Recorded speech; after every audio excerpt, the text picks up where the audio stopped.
drug dealers, the robbers, and the crooks. Well, actually.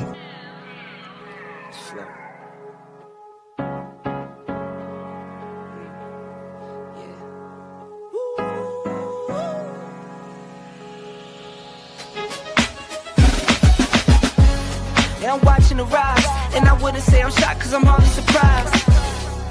This one's for the ride, this one's for who knew I'd make it, just needed some time. This one's for my wife, could've left 1,000 times just to by my side.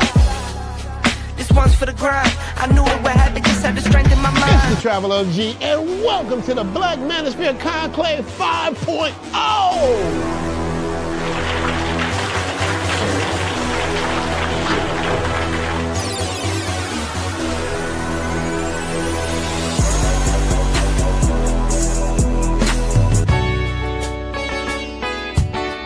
We got started in 2021 in Atlanta, united in the pursuit of excellence in all things. It's been one hell of a ride. Can I tell you what's on my mind? Cause I've been thinking about it for quite some time. Hey, can you give me a moment to declare my love? Can I tell you what's on my mind? We're now focusing more on opportunities for men, in particular passport bros. Guys who go abroad, they want to have a different lifestyle, they want to have a different achievement abroad. Oh yeah, there's without a doubt the narrative has changed for us greatly. I just finished speaking and having a chance to tell individuals about how to live the American dream outside of America. And I was here to help so many men when it comes to understanding what they need to do in order to relocate. With the political climate, things that are happening worldwide, guess what? Nobody's coming to save us. So it is indicative that we all bound together, tighten up like a fist, and strike a mighty blow against everything that's fighting to stop us, man. It's nothing but good, positive people, good, positive energy with one goal in mind, and that is to make money, get the hell out the Matrix, and enjoy your life. You dig? So shout out to all of y'all. Theme music. Yo, what's going on, y'all? This is your man Marcus A. Brown, and I'm here to tell y'all that I just got done with my first consultation with the brother Andre of Love Crossing Borders. I just wanted to give him his praises. I need y'all to do two things if you haven't already. If you haven't subscribed to his YouTube channel, Love Crossing Borders. Also, if you are going to Colombia, if you're thinking of going anywhere, traveling internationally, please consider booking a consultation with the OG Andre of Love Crossing Borders. You will not be disappointed. And y'all, get in tune with him if you haven't already. Tell him MAB sent you. Peace. Where are all the black men? And I'm not talking about the scammers, the drug dealers, the robbers, and the crooks. Well, actually. All right, all right.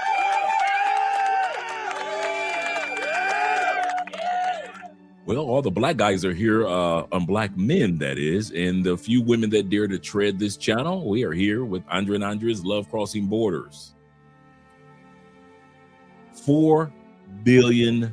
I know some people like to complain about how they got the $4 billion, but $4 billion.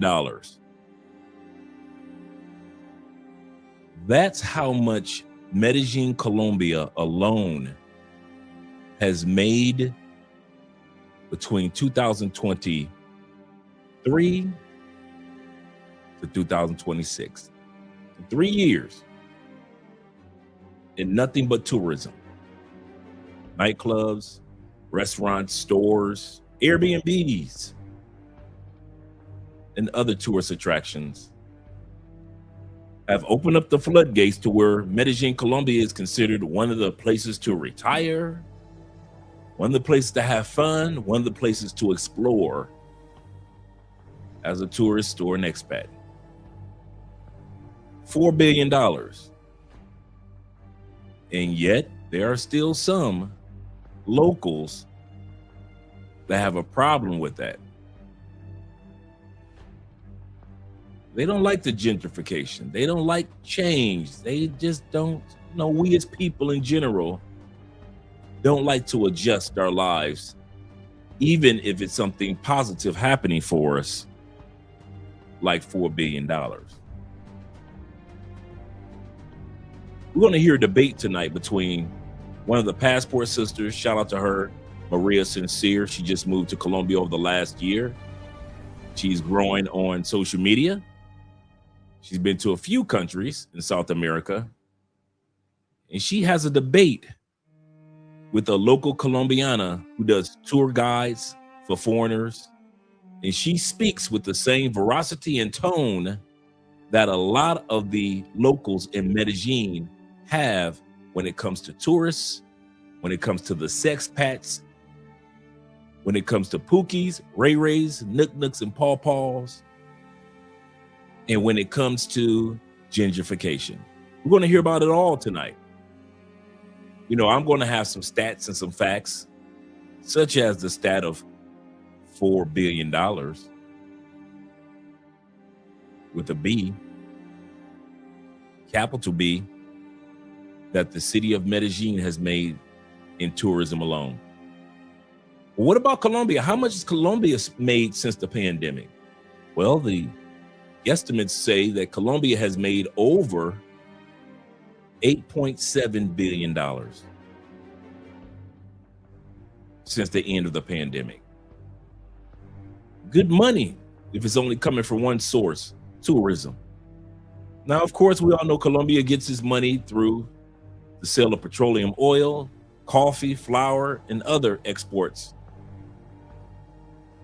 But one of the top areas in which they make money now is tourism. So no matter how much the locals complain, and you're going to hear a lot of complaining tonight, doesn't matter. The Colombian government, as well as investors, are seeing the big picture that the locals, especially in Medellín, might not be seeing quite yet. But before we do, let's get ready with some shout out. Shout out to all you guys that are here with Andre and Andre's Love Crossing Borders. Appreciate you guys being here. Hope you guys are having a wonderful day. I'm having a pretty good day myself. So if you're having a great day, I'm having a great day as well. Appreciate you guys being here. Let me scroll up. Give a shout out to my brother Will, who sent me a $5 blessing on the PayPal. Shout out to all you guys that support the channel, as well as he's showing love over on the Super Chat. And Will says this right out the gate. He says, good evening, Andre, and chat family. Please smash the like button, gentlemen. Make sure you smash that like button, and support by way of PayPal, like Will has done, Cash App, like T-Mac and all of you other guys quite often do, as well as the Super Chat. Chicas against the Passport sisters. Get your popcorn ready. This is a pretty good debate. This was a really, really good debate. I have to say this. It's not often I like to sit back and just hear women going back and forth, but both sides gave good reasons for why they say what they said. I want to hear what you guys have to say. I know some of you guys have already seen this video, which was dropped last night by Maria Sincere. And once again, make sure you guys subscribe to her YouTube channel, Instagram, as well as other platforms that she's on. Passport sisters don't have home field advantage. Chicas do. This is true. This is true. Definitely. I understand exactly where you're coming from. Let me scroll back up just to show a little bit love. Scroll down. Thank you very much. Also, we'll be in numero uno today, number one. Appreciate you, brother. Really do. My man David Dice is number 2 in the building. David Dice of the Dice family. He said, we have another live. We're doing something right. Yes, sir. We must be doing something right. Yes, sir. Salute to you as well, Dave. Salute to you as well. Shout out to you.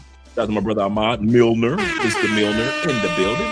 Glad to see that you're here with us as well. Let's scroll down a little bit further because we got my man Don JP in the building. Glad to see that you're here as well, brother. Good evening, Andre and Andre, chat family. hit that like button. Yes, sir. We like you. Make sure that you like us too. And shout out to my man Fritz being in the building. Yes, sir. George is representing. I would love to see George's or hear what George has to say about this particular topic as the women debate on this particular live stream. We're going to be doing a reaction to. And he says this. He said, "What up?" He said, "Gonna have to catch the replay." Shout out to the replay crew. He said, "Gonna be a good one. Makeup and camera angle does does wonder." Talking about Maria. Yes, sir. Shout out, brother. Shout out. Mr. Cali himself. Shout out to my brother. He says, shout out to Jay Smooth in the building. Jay says this, salute family. Salute to you as well, Jay. Salute to you as well. And we got our brothers over there in Southeast Asia. Good morning, Mr. Ronin Travelers. Shout out to you. Make sure that you drop your YouTube channel so guys can support. This is a man supporting men channel. Shout out to all you guys that are in the Philippines, Thailand, Vietnam, Cambodia, Malaysia, Indonesia, that whole region. Good morning to you, gentlemen. Good morning. Yes, sir. Salute to you as well, sir. Salute to you as well. Let's scroll down a little further, and we got my boy Charles B in the building. Shout out to Charles being here. Appreciate you, Charles. Salute to you as well from Mexico. Shout out to you, brother. And we got the Anderson Show. Shout out to the Anderson Show being in the building. Appreciate you being here, brother. If you have a YouTube channel, Mr. Anderson, please drop the link so we can support your content. He said, cover that earlier. This space is wild. Yes, sir, bro. It's wild. So I hope that you guys enjoyed the content. And like I said, Andrew, make sure that you drop the link to your channel so we can support you as well with subscribing. We got 33 in the building. Appreciate every one of you gentlemen that are here. I guess we got through that kind of fast. So here's what we're going to do. We're going to get started with the stream.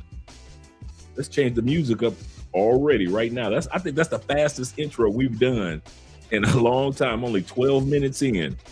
I'll take that. I will take that. Let's change the music up right about now. All right. Like I was saying, you hear people here in Colombia, in parts of the city, not most people, but a few people talk about, hey, gentrification is taking place. They're taking over the areas. These tourists, these foreigners, these gringas, they're taking over. The prices are going up as if there's no such thing as inflation around the world, but it's our fault. But we're going to talk about it tonight. We're going to hear what two women have to say. One is a passport sister. One is a Colombiana local in Medellín, Paisa, if you will. Fluent in English. She does tours. She makes money off of tourism, but yet she's anti-tourism. So we're going to hear what she has to say about what's going on down here. And we're going to talk about a few things that have to do with gentrification. What is it? Is it a plus? Is it a minus? What are some of the benefits when gentrification takes place? Some of us already know about gentrification. For those who remember what happened after Katrina, everybody ran to Dallas or to Houston. After the pandemic, when prices started going up in California, everybody started running to Austin, Texas. Also, after the pandemic, what did the New Yorkers start to do as prices increased with inflation? In the New York and New Jersey area, they came on down to Florida. We got tons of New Yorkers that are living in Florida now. Gentrification takes place. Harlem has changed. Gentrification is a part of societies, cultures. It shifts.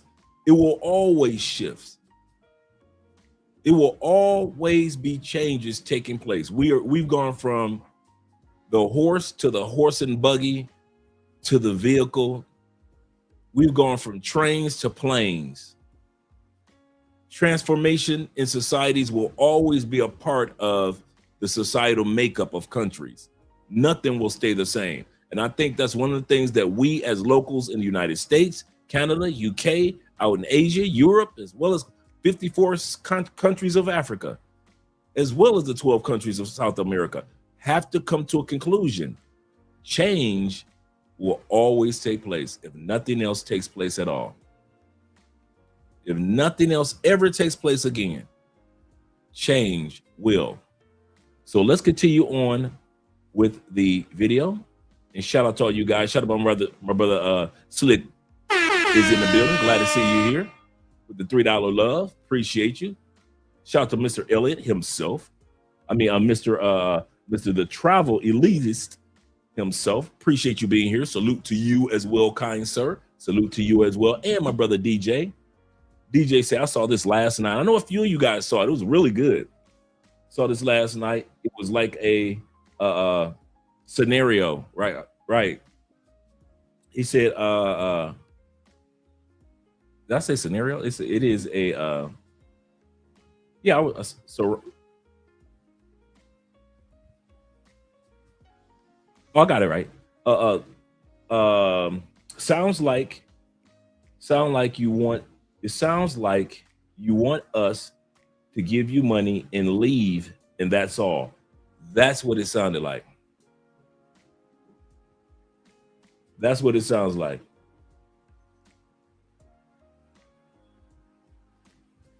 Sonora? I think I pronounced that Sonora correctly.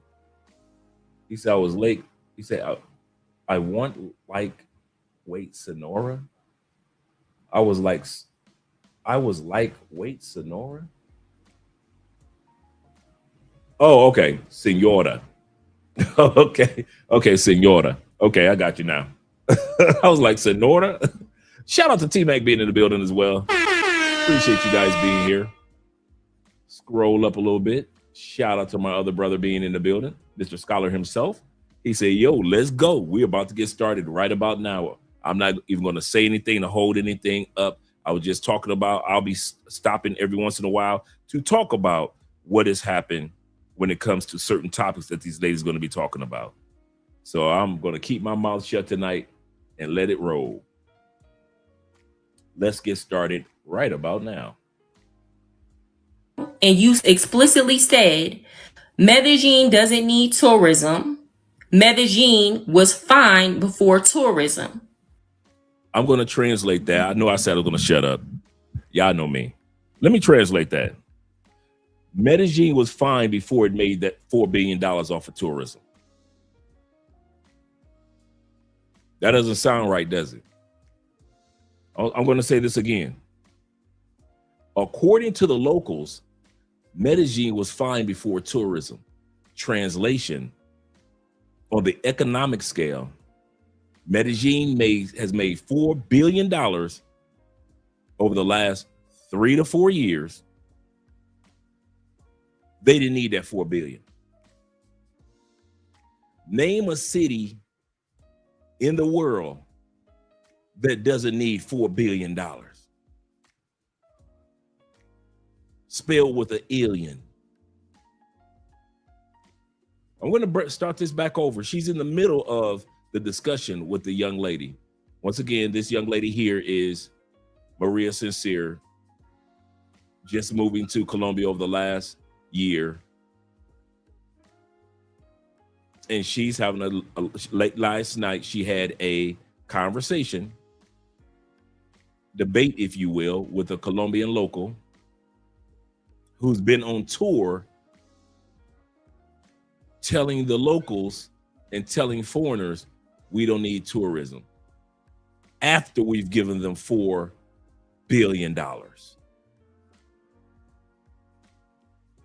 After we've given them $4 billion, now we don't need you.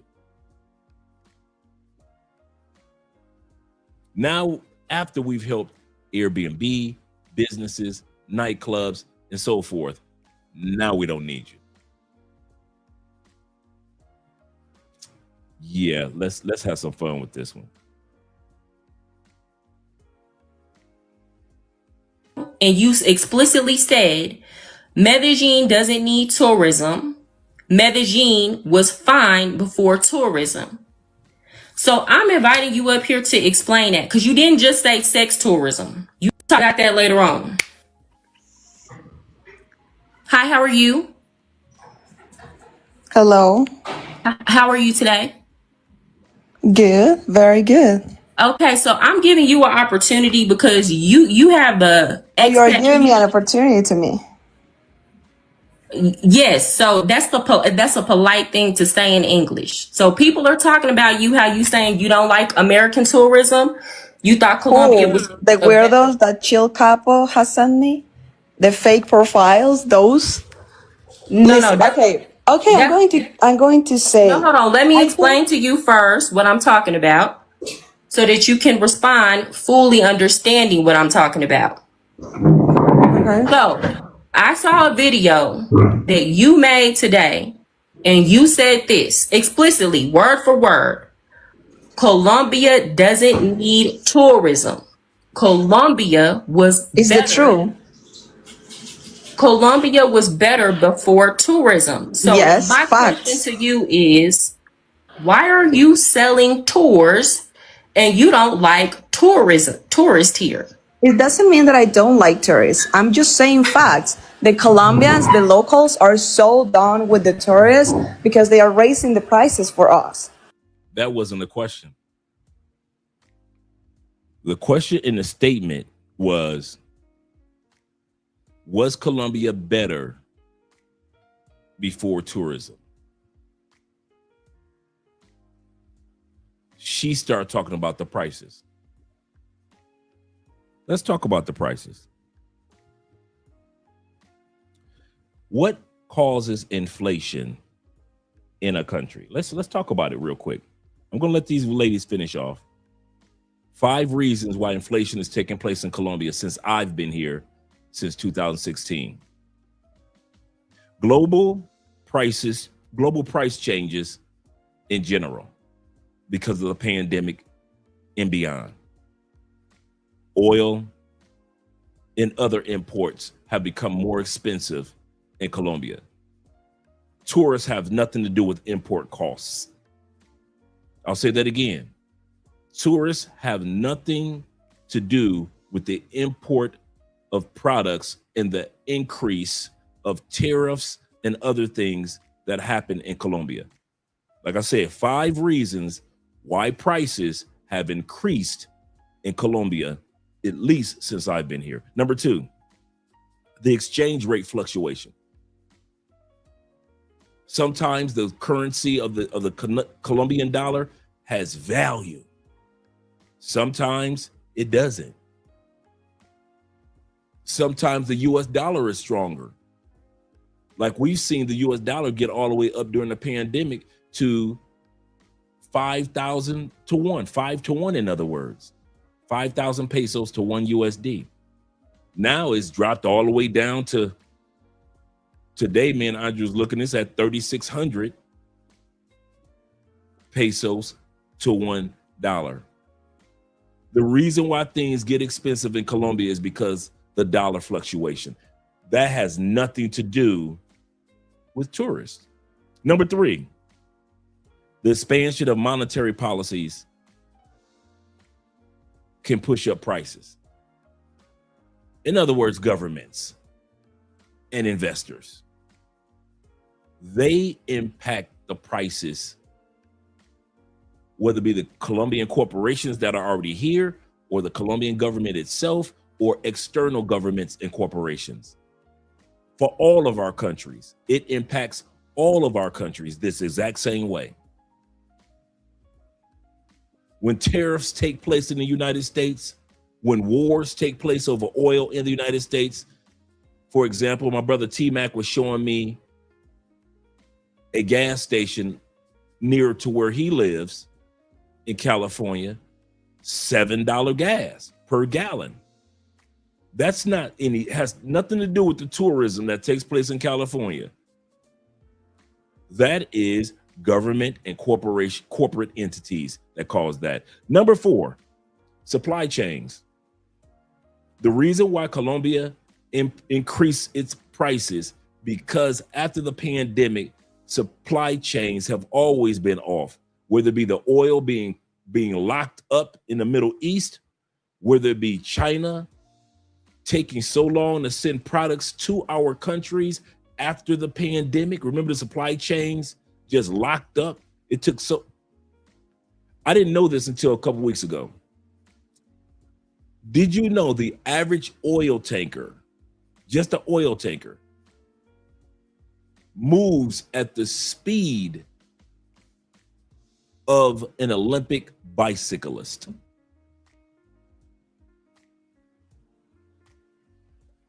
If you had an oil tanker racing, you know, close enough to, if you could see it racing next to an Olympic bicyclist, that bicyclist can keep up with the oil tanker. They do not move fast. Sometimes it takes up to 14 days for an oil tanker to go from the Middle East all the way to the Western Hemisphere. 14 days. So when we sit back and say that the supply chain distribution impacts what happens in the US, it also impacts Colombia. That has nothing to do with tourism. Lastly, rising product or production or service costs. Prices increase, they just gonna increase because the cost to provide a service or to provide a product increase for the distributor. Therefore, prices in Colombia would have went up without tourism at all. Inflation would have hit Colombia, in other words, just like it hit the United States without tourism.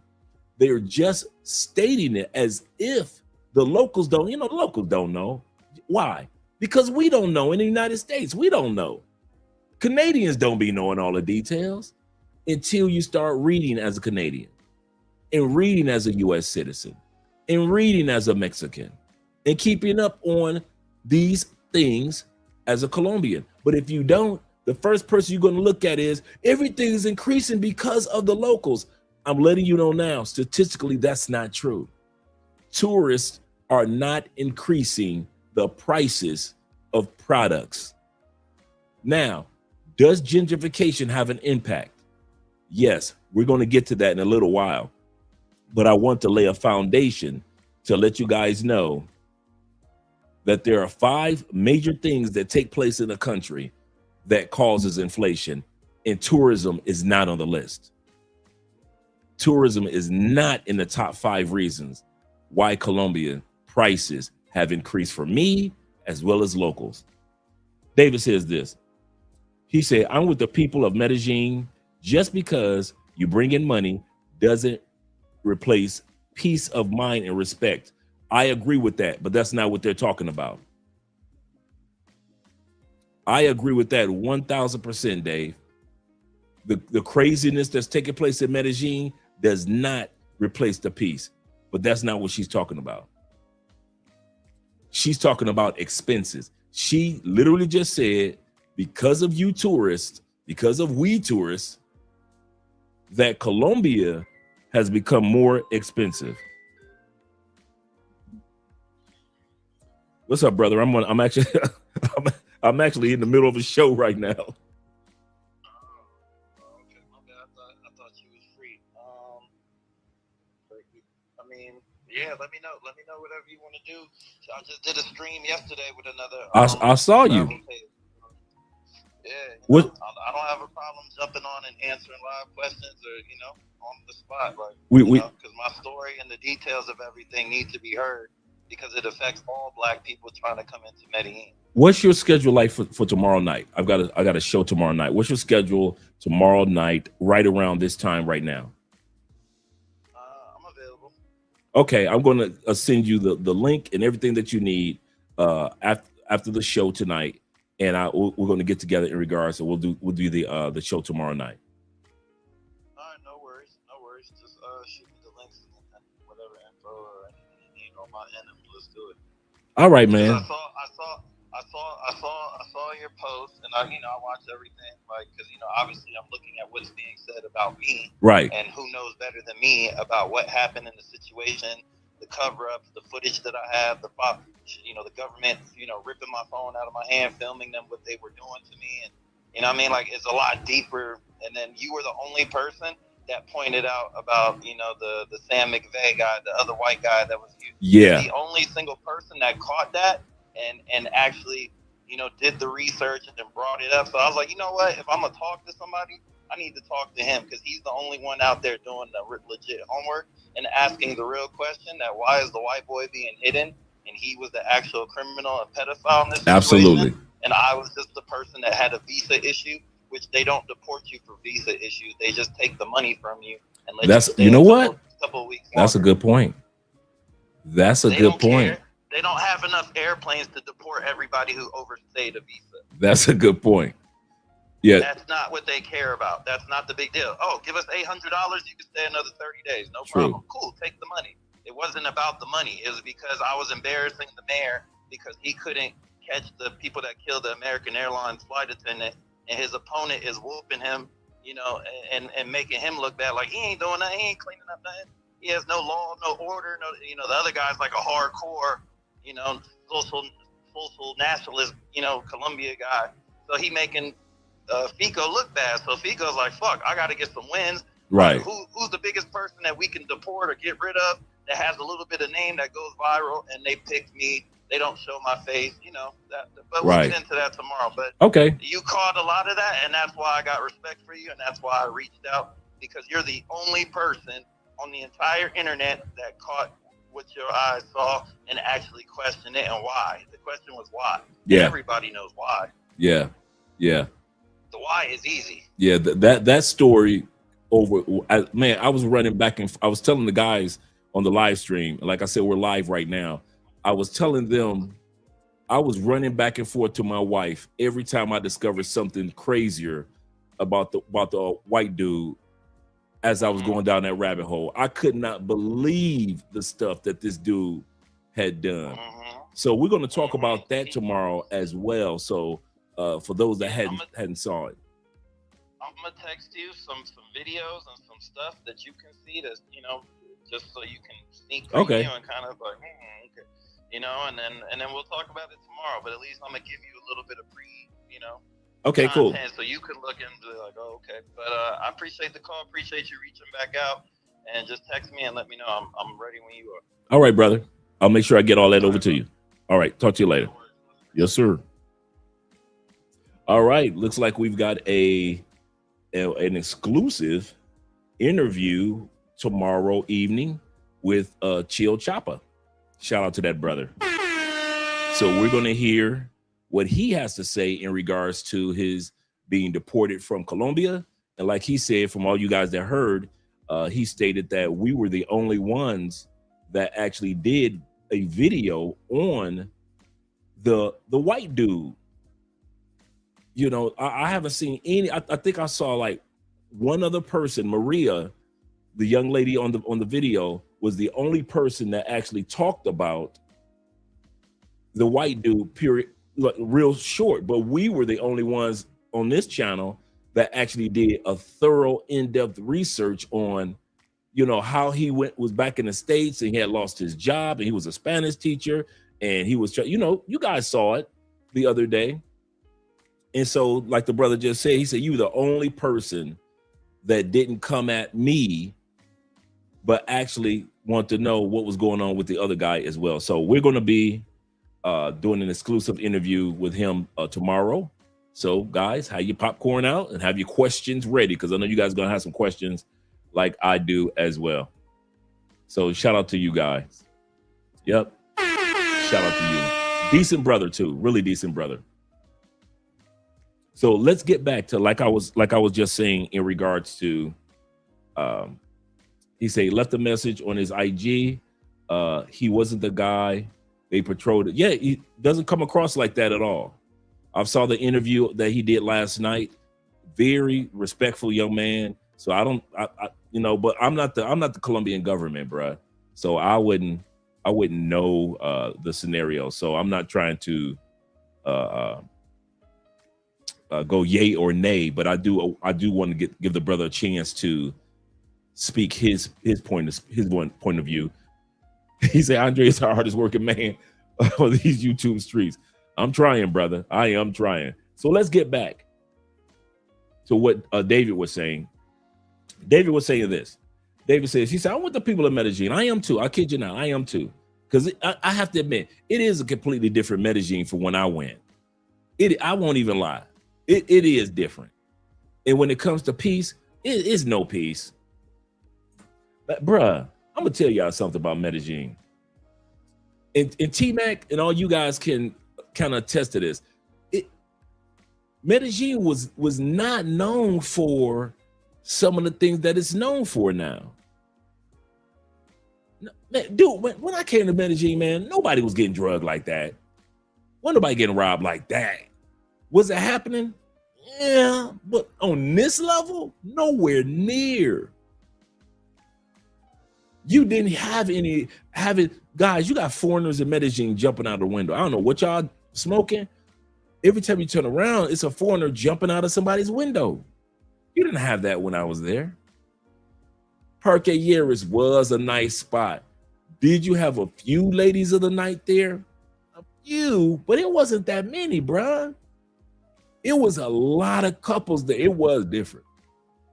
Pre-pandemic, I can't lie. Medellin was a lot different. Did I feel like I was in danger when I went down there by myself? No.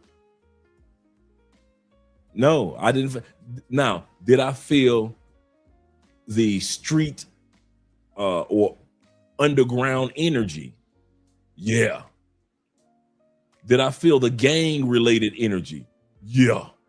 In Parque Yeris area? Yeah. But did I feel threatened or worried? No, not at all. Did I feel like somebody was going to pickpocket? No. Were there criminals around? Yep. Now? Nah, bruh. It's different. And it's not even peaceful for us tourists. I'm going to say this again, just piggybacking off of David. It's not even peaceful for us tourists to be in certain areas of Medellin. So I can imagine being a local now. I could imagine being a local when it was halfway peaceful. And then all of a sudden these tourists come and that peace disappears. I can understand that. He said quality, simplistic living, gotta be honest. The rambunctious behavior has gone up. I agree 1000%. It is different, bro. And anybody that's been here in Colombia over 6 years, you know it is. You know, I'm not acting funny style with it, but yeah. He said the locals have been getting drugged and robbed for years. Absolutely correct. I can concur with that. The locals have been going through this for years, but not us tourists. Not us. It wasn't the norm among us tourists in Medellin. Now the locals, it wasn't like they created. Now I put it like this, agreeing with T-Mac. It wasn't like they created scopolamine for us. Okay, they didn't wait until tourists came and relocators came and say, "Hey, let's create this scopolamine." No, it was already here. They were already scoping each other. So I agree with T-Mac in regards to that. Medellin is Western, aka tourist tarnished. It is. That's what I call it, tourist tarnished. That's why I didn't want to be there. It wasn't the locals that caused me not to want to be in Medellin anymore. I lived in Orlando and Tampa. Dude, we're talking about almost 2 million. Did you know Orlando gets 22 million tourists a year? I didn't say 2. To see that mouse, now it may have changed because of the economy and inflation and everything. But when I was there, 2010s, 2007s, 2007, 2008, 2012, bruh, Orlando was packed. And then don't let the people who own houses in Florida come down for the winter, the old people. Now you got the snowbirds coming down. Bruh, I was so burned out on tourists. So when I came to Colombia and I noticed what was happening in Medellin, I'm out. I love the country, but I am not going to be stuck in Medellin. I recognized it, and I knew it would be tourist tarnished. I knew it. I said, I'm not about to spend the rest of my life around a bunch of tourists. I did this already for years in Florida. I'm not about to do another 14 years like I did 14 years in Florida around tourists everywhere. Everywhere. And we do impact the prices, and we do impact gentrification. But do we cause inflation? No. Florida had its inflation because it was going to happen. Supply and demand. Tourists had nothing to do with that. Kobe says this. He said, I've been talking to Chapo the last few weeks before all this happened. Seems like a cool dude. Yeah, seems like a cool brother. The longest nail always gets hammered first. That is true. That is true. Andrew said, he said, I lived in Orlando from 05 to 09. He said, I get it. He said, the Florida Panhandle, the same way for you guys. Shout out to I-10, them I-10 men and ladies. Shout out to I-10.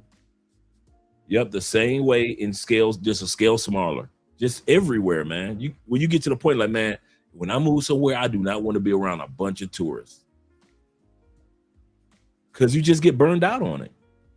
But let's continue with the video. I'm gonna keep my mouth shut. I keep saying that, but let's bring it back since some of you guys are here. We just started.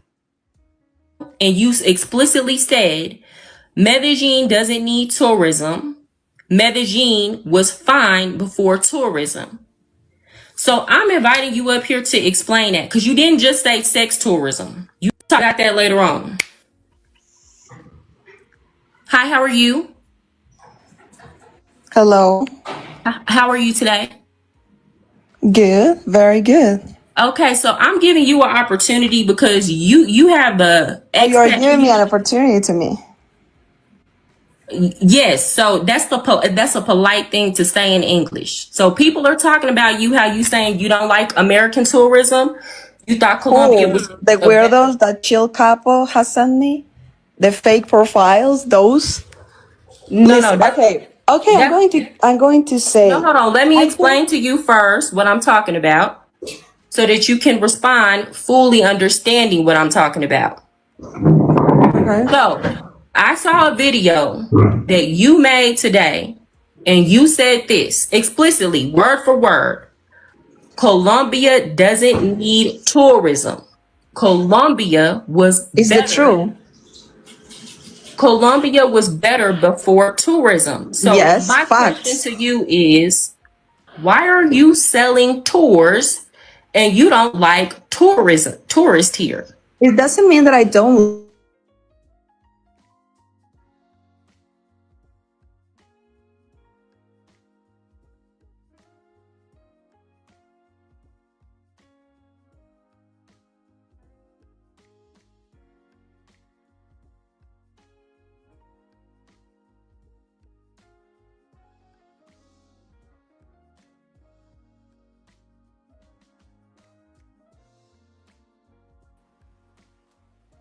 That was my fault, fellas. I put that on me. I put that one on me. That was my fault, fellas. Let me bring the video back.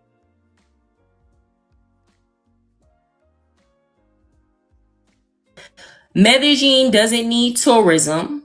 Medellin for tourism. So yes, my facts. question to you is, why are you selling tours and you don't like tourist here? It doesn't mean that I don't like tourists. I'm just saying facts. The Colombians, the locals, are so done with the tourists because they are raising the prices for us. It's a fact. And Colombia was a lot better without the tourism. The tourism is less than 5 years in Medellin, just so you know, basically after the COVID. So before that, the prices were more according to us. Lleras Park was not a place for prostitution. Actually, Lleras Park was the most exclusive and luxurious place to party in Medellin. Only rich people used to party there. Everything was a lot better. We didn't have this issue about prostitution that we have nowadays. Obviously, there were prostitutes, obviously, as everywhere in the world. but it was not that bad at the point that it's reaching right now. So that is insane. It's getting out of control. That's one of the reasons why Colombian migration is kicking out the sex tourists. So I am not against the tourists. I am not against like the travelers, the ones that are genuinely interested on getting to know the real Medellin, the culture, having fun. Shout out to our girl in the building. Shout out to our girl in the building, Miss Maria Sincere. I was just thinking, I owe you an apology. I'm going to say it right here. I owe you an apology. When I first started watching your content, and I was actually thinking about this before you popped up, so I'm saying it live on the show.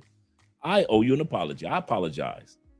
I have been watching your content a little bit more closely, and you put out some excellent content. Now, much of it has nothing to do with Andre, because as a married man here, has nothing to do with me. But one thing I can say about you, and I'm going to give you your flowers while you're here. I've been following your content, and you do a lot of homework. You have studied your Spanish like you should. You do try your best to connect with all the communities, not just the Afro-Colombian community, but all the communities in Medellin.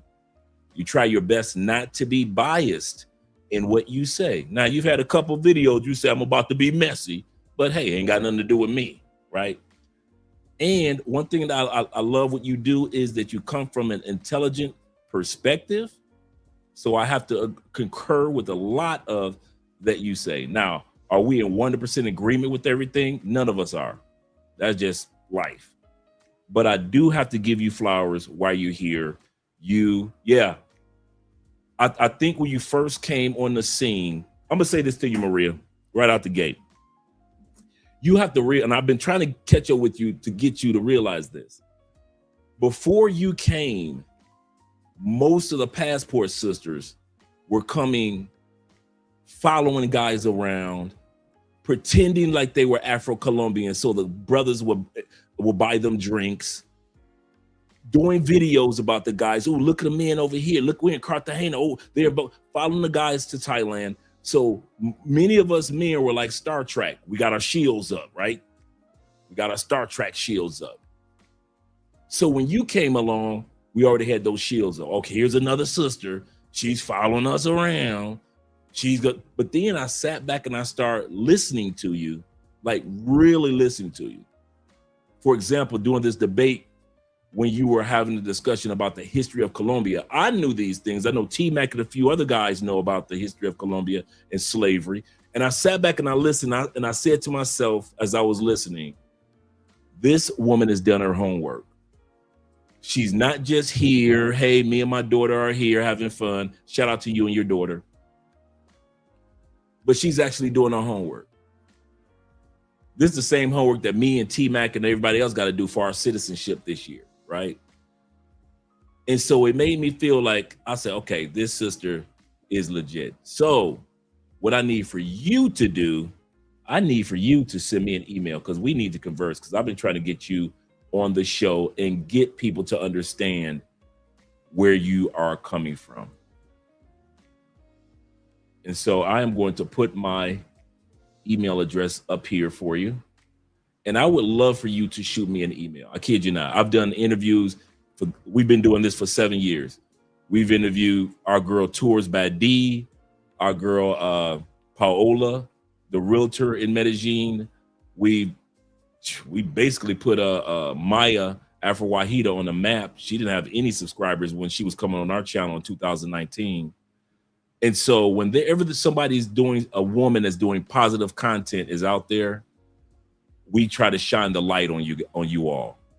And I'm gonna tell you something else that I mentioned to the guys the other day. Maria, there's about to be a void in the YouTube space in many cities in Colombia: Cartagena, Bogota, Medellin. Why? Because the Pookies and the Ray Rays are being purged out of the city. So who's going to be around to give the content? And I made my bold prediction a couple of days ago, and these guys in the comments can tell you, the Passport Sisters are going to come down here and show us how content should have been made in Colombia. Because I'm seeing it. I'm seeing y'all buying Airbnbs, y'all starting businesses down here, y'all making connections down here, and y'all like one sister I just saw, she's Afro-Colombian in Medellín. She's inviting people down for a 5-day Afro-Colombian event that has to do with learning the culture. The brothers ain't putting nothing out there like that. Not yet. So I'm seeing what you ladies, I've been watching you ladies, and I've been seeing what y'all doing. So like I said, I'm giving you your flowers right now. Reach out to me. Send me an email ASAP, because I would love to have you on the show. Have some guys get over some misconceptions and help you build your brand. Because I can see what women are coming down here and what the ladies are going to do. Because as I'm going to end it with this. I believe that many of us men who had social media in South America in our hand began fumbling the bag, because we took what we had as far as the social media presence in Brazil, Colombia, Peru. We took it for granted. And so now the positive male content creators, we're going to always be around. But the Pookies and Ray Rays, they are being purged. And the sad part with certain brothers such as Chill Choppa, they're being ostracized or sent away in the middle of that purging. Some brothers don't deserve to be purged, and it's going to happen. Some people will get caught up in the fray of Colombia kicking other guys out of the country. So shout out to you, sister, once again. Shout out to you. And let's continue on. And you did a great job. Another thing, I was very, very proud of you with this debate right here. I wanted to see where it was going to go. And I spent more time and I say, I've got to do a reaction to this. Yeah, I listened to it earlier today. Keep up the great work, sister. Keep up the great work. Yes, sir. Let's continue on, gentlemen and ladies. Let's continue on. All right, let me move me out of the way. Let me move this banner out of the way. Thank you guys for supporting the channel by way of PayPal, Cash App, and Super Chats. We appreciate you guys. Let's continue on and hear what our sister was saying. But in a healthy way, you know what I mean? I am against the ones that are coming here for sex tourism. But do you understand how that comes off? Because the majority of the Americans that come here don't come for sex tourism. I know. I agree. Wait, hold on. Let me talk, because I gave you a long time to talk, and I appreciate you explaining that. But do you understand how that comes off when you say, because you're judging Colombia doing better, the standard that you're using, from what it sounds like to me, is all based on prostitution. It's not based on safety. It's not based on statistics from safety. It's not based on It's not based on GDP per capita, because I don't know if you knew this, Valentina, money for tourism surpassed all of Colombia's other exports for GDP. That's including coffee, fruit, anything. Colombia made most of its money off of tourism last year, right? So in many ways, there have been many locals that have benefited from tourism. I'm not talking about sex tourism. I'm just talking about tourism in general. There are many businesses that have flourished from tourism. And a lot of the times, like, people like to blame Americans for raising prices. For example, there's a development over here in Envigado that the investors are Colombian, and they are making this development not for Colombian people, but because they want to attract Airbnb travelers, North American travelers. Now, Americans didn't make this decision. The Colombian businesses decided that they wanted to invest their money and that they didn't want their primary target to be Colombian. That's not American people's fault. So everybody wants to blame Americans for higher prices. But do you know what gentrification is?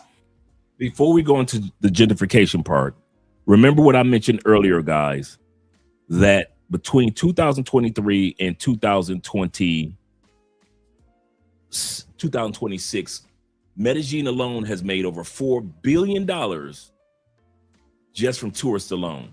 We're not talking about all the other investments that Medellín has made and all the other strives that they've made as far as businesses, products and services. But as far as tourists is concerned, we have brought in over $4 billion. Medellín right now is averaging 2.5 to 3 million tourists every year for the last few years. That's a lot of people coming to see one city in a country that's the size of Texas and California combined. And as we said earlier, what causes inflation? For you guys that weren't here earlier, we're going to talk about what are the things that causes inflation. And we looked at that earlier. First thing, top five reasons for inflation. First reason for inflation that has nothing to do with tourists is that commodity prices change. Oil, any form of petroleum, any form of anything from wood to any type of products, gold, anything. The lithium that goes into our batteries, that increases every year. That had nothing to do with tourism. These are 5 reasons why prices have increased in Colombia. Number 2, the exchange rate fluctuation. We know that the Colombian pesos go up and the price goes down. That has nothing to do with tourism. That's just global currency exchange changes. Number 3, the monetary policies that are put in place by corporations and governments. That has nothing to do with tourists. That is all the government and corporations, just like in the States, just like in Canada, UK, so it is here. We have nothing to do with why the government is doing what they do or corporations do what they do here in Colombia. Number 4, supply chain demands. Supply and demand. After COVID, globally prices increased on everything. Why? Okay, remember in the United States when the prices for used cars went up? Because there was no steel and other material coming from other countries. Why? Everybody had been locked in. So once we all, okay, here we go. America, in our bank accounts, just in our bank accounts as Americans, once they open up the door to let us out after the pandemic, did you know that Americans had $2.3 trillion in our bank accounts? Because we couldn't go out the club, we could go out to buy this, couldn't buy that. So we just was saving. We working from home and saving, right? Saving. $2.3 trillion. Demand money. Here was the problem. No supplies to make new cars. No supplies coming in to build new houses.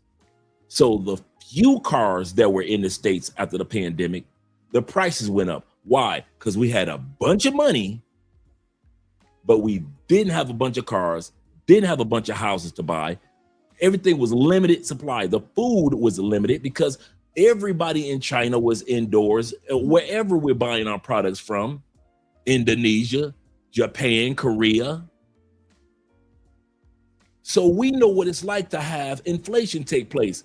We had the money, we just didn't have enough products after the pandemic.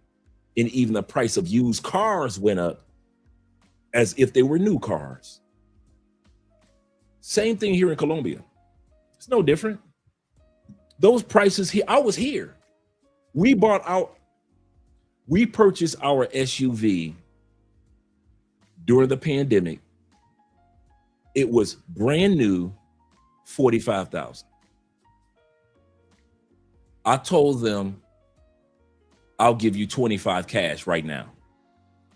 It's in the middle of the pandemic. Don't nobody else got 25,000 cash sitting around like that.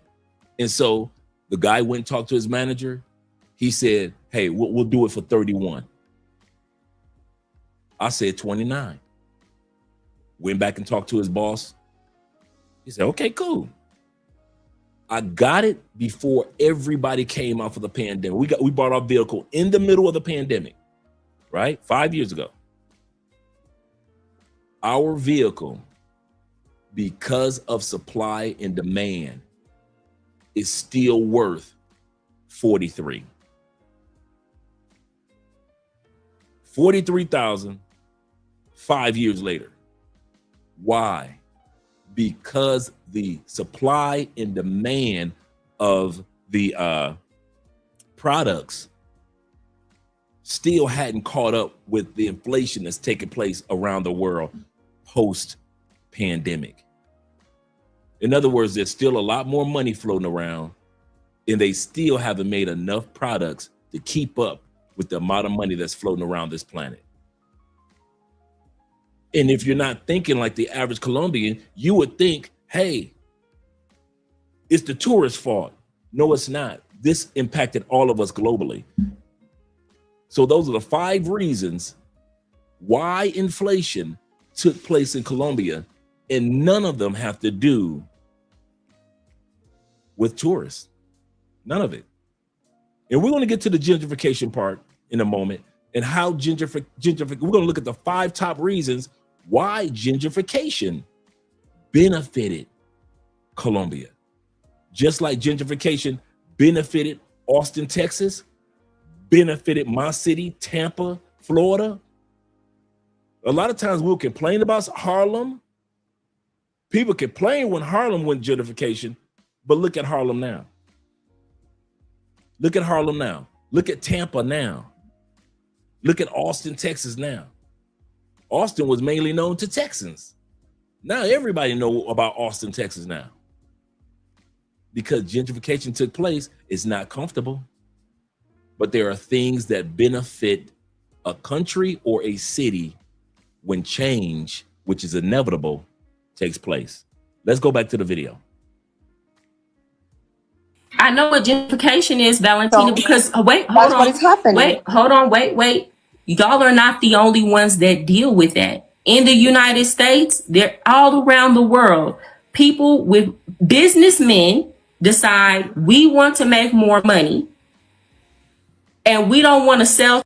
Make sure you drop the link to your channel, or moderators. Could you do me a favor? Tevin King, all you guys that got a wrench, could you do me a favor? Look up Maria Sincere's channel and make sure you drop the link so we guys can. Oh, you already sent it? Okay. Yeah, make sure that you guys drop it into the chat for us. Any of you moderators, any of you guys got a wrench, just look up her channel, Maria Sincere, and make sure that you guys drop the link so we all can subscribe, because we support each other here on this channel. Shout out to Kings and Dreams in the building. Shout out to Kings and Dreams. You got your wrench, Kings. Take advantage of it. To the local people, and they try to figure out how they can bring in foreign money or people that come from a higher earning market.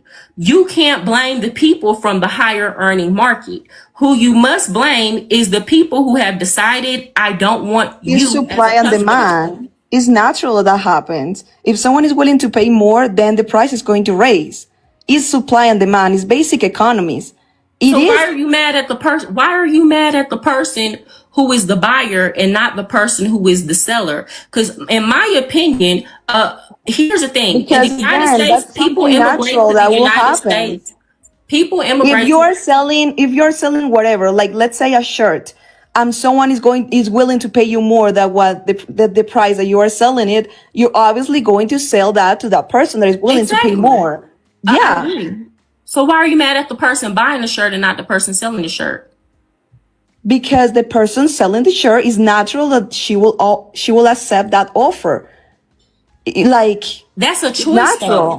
You're saying that's natural. That's a choice. Yeah. That person could decide. There are all the supply and demand. That will never gonna happen. You're okay, and then people are going to come into a market, and if it's affordable for them, and they can buy it, they're going to spend what they can afford. That also is only natural. So you sound like you don't like one group and you're blaming one group. People can make a choice. Sellers can make a choice and buyers can make a choice. That doesn't make any sense. A seller can say, let me tell you something. Colombian people owe you more loyalty than an American who has never been here. These Colombian businessmen could tell y'all, hey, we care about our people so much. We don't want to raise the cost of living for our people. That doesn't make any sense. You know why it doesn't make any sense?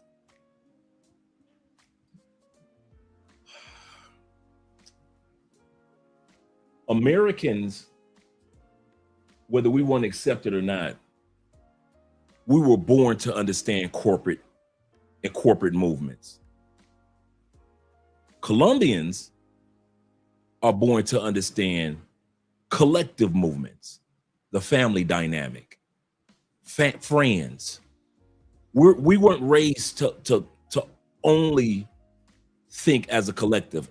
Actually, in the United States, we don't really think as a collective as we should. But the one thing that we do think as a corporation, we understand how businesses move and maneuver. We know about how the American dream works. We know how to become a part of it. But sometimes we can go to other countries and leave them scratching the back of their necks like, what? Because they weren't raised to understand as much as we were. And I'm not saying that they don't know. There's plenty of companies around Colombia that are major corporations, but they weren't raised from birth like we were raised from birth to understand the business and the corporate dynamics. It's a part of our DNA. Business is a part of our blood, whether you're in it or not, whether you have your own or not. It's a part of who we are as Americans. So one of the things which she kept saying, well, I don't understand that. I understand that she doesn't understand it. I understand why she doesn't get it. Now, if we were to talk about family dynamic or the collective of community or the oneness of communities, I bet you she could just ramble it off. How important. Here in Colombia, we do this with our grandmothers and we do this with our grandfathers. We don't put them in nursing homes like you guys do all the time. We know our family, our friends, our collective. We introduce you to your wife. We introduce you to your boyfriend. We are collective. She could ramble off collective. She could ramble off collective. But when it came to corporate, we assume as Americans that everybody was born understanding corporate, commercial, and everybody doesn't.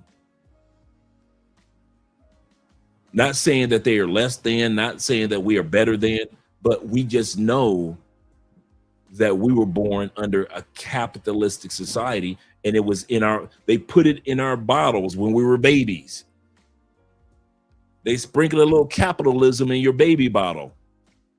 You know what it is. By the time you get to become a kid, you know how to get a paper route, a lemonade stand. You see what I'm saying? Your parents, your grandparents are saying, if you get all A's, I'm gonna give you this amount of money, and you run to your grandparents with your report card and say, "Granddaddy, I got all A's."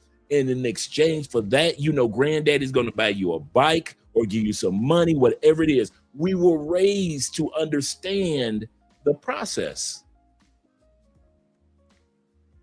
Whereas in other countries, we are so corporate or so capitalist as Americans, we forget that as a collective, many countries, the locals don't understand it like as much as we do. They understand get up in the morning, go to work, get up in the morning, go to work, get up in the morning, go to work. And then you have that few that go to college, of course, and then they get up in the morning, go to work after college, get up and go to work after college. And then you have the few that'll start a business here, a business there, which is excellent. But you can sit down, the average dude smoking some weed in America, and they can tell you about corporations and capitalism. In many countries, you can't do that. You can't go to the hood and talk about corporations and capitalism in many countries. And I'd say even here, you can't discuss it. I'm not saying it goes over their head. What I'm saying is it's just not something that they were raised with as much as we were. And once again, it doesn't make us better, but it does make us a little different. And so that's why I understand how this young lady just don't get it. To where when Maria was talking, it was ABC to me. I got it. It is a choice. If I'm selling this pen for $5 and you said, Dre, that pen was so wonderful the last time I purchased it. I'll give you a perfect example. I had a brother, true story. He was about to cuss me out. This was about 4 years ago. This is American. About 4 years ago, he was about to cuss me out. You know why? Because he said, Andre, how much is your consultations? And I told him the new price of the consultations. He said, good. He said, because if you were still doing consultations for that original price, I was about to cuss you out. You put in too much work. You give up too much information. You show too much direction. You help with every, now this brother right now is happily married here in Cali, Colombia, just had his first baby, and his parents flew down to visit his in-laws and him and the new baby. Congratulations to that brother. In other words, he didn't wait for me to see the value in my product. He saw the value in my product and wanted to make sure I made a price adjustment. There are Colombians that do things down here for us that we know. For example, T-Mac. There's another example. T-Mac had his driver pick me up a couple months ago when me, Richie Mac, and T-Mac were hanging out in Medellín. T-Mac's driver gave such good service. T-Mac took care of him and I took care of him. You know why? Because he deserved it. And we were raised that we were raised in a tip country. Colombia is not a tip country like ours is. And if you give a service or a product that's good enough, you don't have to wait to increase your price. I'll increase your price by way of my tip. I'll let you know how good you were by way of the tip. My tip might be 3 weeks of your own wages. I don't care. Your service or product was good enough. People here don't understand that sometimes. Well, if the pen only says $5 on it, you should pay $5. Well, in our country, if that pen is great and it's the only one that's left, I have no problem with paying $10 or $7 for that pen. We understand how capitalism works. We don't shun capitalism like, oh, the price is increased. What? I'm not gonna, that's crazy.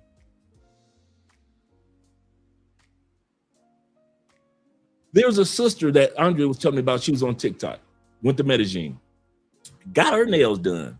She was so happy. She talked about the shop. She talked about all the service, the quality and everything. She said it was only so-and-so amount of money. I had to give her blah, blah, blah, blah. Why? Because her service in Medellín was so good. Did she have to wait for the sister to increase her prices? Or did she say, listen, what you do, I would have paid 3 times as much in the States and wouldn't have even got this level of service. Girl, take this money because you've earned it. And a lot of times Colombians don't realize we pay those extra costs because the person they earned it by way of service or product to us. And we were raised to show appreciation monetarily. And Colombians like, once again, if it's $5, I'm paying you $5. I don't care how good you do job you do. Thank you very much for your service. That's what you're supposed to do. I'm paying you $5. You're supposed to give me a good pen that works. And there are a lot of countries like that, not just Colombia, that don't understand that we show appreciation through our money. And if we don't get proper service, what do we do as Americans? We boycott. You know why? Because we know that we can cause a company or business to shut down. In other words, they aren't getting our money. So we know how to help a company grow with our money showing appreciation, or we know how to shut a company down by not going to that company or that business or that restaurant anymore and not bringing the money. We were raised like that to understand that money talks. A lot of people weren't. A lot of people weren't. Let's continue on. I didn't mean to come over here and babble. You're absolutely right, Valentina, but it doesn't make any sense for you to blame the people that are only paying what they I can am not blaming the people. I'm just saying the gentrification is wrong. And this is something that we are facing the last few years, and it's something that we didn't have at all. You have to understand that, like, we were living better before. Notice she's not saying that they were living better before the pandemic. She thinks before tourism.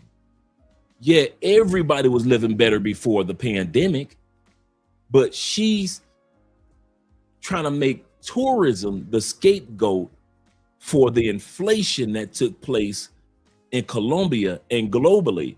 And what Maria explained, like, wait a minute, we didn't cause inflation. That was going to happen anyway. It happened globally. And I like where Maria used metaphors and examples you guys are going to hear of what she went through with gentrification and inflation in her home state of Texas. So when Colombians try to talk and act like we can't relate, we can. Okay, now Andre's going to shut up. Okay, I'm going to shut up. The locals didn't have to move forward and forward in very ghetto places because they can no longer afford it. It's ridiculous. Like, the rent is ridiculous. How so a rent in Medellin is costing nowadays like $2,000, $3,000 as this is US. That's crazy. That's insane. And all of this is happening because of Airbnb. I understand what you're saying. I just said the fact. I am not blaming anyone. I understand what you're saying. My point is the people that are profiting from that the most are the Colombian people. No, the Colombians. Most of the listen, no. You're not listening. Let me finish what I'm saying.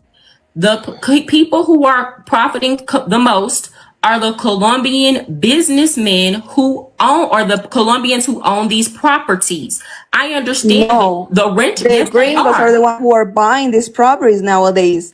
In the corner of my house, there is an Airbnb, a new brand Airbnb, which over there it was like an old house, and foreigners buy that land, buy that house, and they turn it. So the Colombian that sold that property didn't make money off of that? They didn't benefit from that?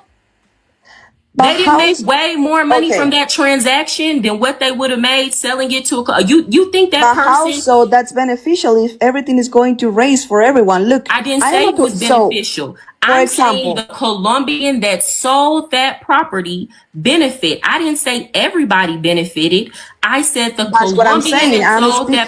You're more upset with the person who bought the property versus the Colombian who could have chose to sell that property to another Colombian at market supply and demand. Exactly. So I get that you understand the supply and demand part. I'm saying the irrational double standard is that you are blaming the foreigner and you are not blaming the Colombian person who made a choice. Supply and demand is not automatic. It is a choice. That person could have chose to say, I care about my people, I would rather sell this property to a Colombian person at market value. Instead, they made a choice and said, I'd rather a foreigner own it and make more money. But you want to blame the foreigner. Valentina, let me tell you, the problem is y'all are not the only people that deal with gentrification. I'm from Texas in the southern United States. And what happened is in the United States, all the rent went up in New York. It went up in California. I used to live in Texas. We used to have $500 rent. Our rent used to be just as cheap as the rent in, or if not cheaper than some places in Colombia. You could get an apartment back in the day for $200, $300, $400. You could get an efficiency. Everybody, not just from Texas, but all other countries in the world started moving to Texas. And guess what? Now our rent is $2,000. Do you think that's right? Do you think the locals there will be? You're speaking as if I don't understand what y'all have been through here. When I had to go through this in my own state, and this happened with American people doing this and foreigner people doing this. And you know what? I did not blame me personally. I chose not to blame the people moving to our state, because in our state, we don't have a lot of opportunities. We don't have a lot of high income jobs in Texas. In other parts of the countries, we do. I wasn't rude in telling the people that were coming there that they need to go back home, or that they were taking advantage, or they were doing all that, because I understood that you are misunderstanding everything that I'm saying. You said what? You are misunderstanding everything that I'm saying. Chat, do y'all think I misunderstood anything that she said? Let me ask the people it's not in the about chat. what I'm saying right now. It's about my misunderstood videos. Anything she said? It's about my videos. So I don't agree with the gentrification, and it's also natural that the locals don't agree with that and are mad about it, obviously. But then I am not blaming the tourists, and I don't hate the tourists that are coming here, because I am obviously benefiting from it. But even if I am benefiting from the tourism, it doesn't mean that I am going to be privileged. Like, I am very privileged, and it doesn't mean that that's going to blind me from the reality that my people is having to go through. So I'm just speaking about that, just for the people to know. You know who doesn't complain about gentrification?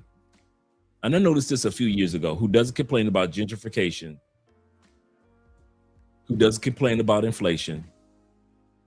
Who doesn't complain about expats or tourists that are coming to Colombia? The middle class, the upper middle class, and the rich Colombians. I have never seen somebody that has an education and a good job complaining. I have yet to see a Colombian that's selling arepas on the corner and making good money off of expats coming there complaining. I haven't seen one person that owns that shop where we go to buy Colombian jerseys complaining. Not one corporation, not even the mayor of any of these cities complaining about gentrification, improvements, and the $4 billion we spend in Medellín over the last 3 years. Not one. Who do you find mostly talking about gentrification in our cities, in the states? People that can't even afford to even consider buying a house. People in Florida that complain about gentrification with the hood folks. Let's be real. Just average everyday people that wouldn't be able to buy a house in 20 years because they don't save and they don't invest like that. They complain about gentrification. The people that I noticed in New York and Harlem that was complaining, it wasn't the people that had money in Harlem that would complain. It was the broke folk in Harlem that complained. In Tampa, same thing. And I bet you the same thing in Texas. It was not people that had money. And I don't mean balling. I mean middle-class average New Yorkers that are making good money and maybe could buy a house in a year or apartment in a year or two, or even tomorrow. They weren't complaining about gentrification. They understood the concept. It's always people that complain that ain't got ish. And you know the other thing I noticed about down here? The most people that complain about down here, just like back home in the States, complain about areas that they couldn't afford to buy even if we never came here. If not one tourist came to this country, Ecuador, Brazil, doesn't matter. Much of the people that complain about gentrification couldn't afford to buy that house on that corner anyway. Couldn't afford to open up that business and sell us jerseys anyway. Couldn't have had enough sense to stand on that corner and sell the arepas anyway.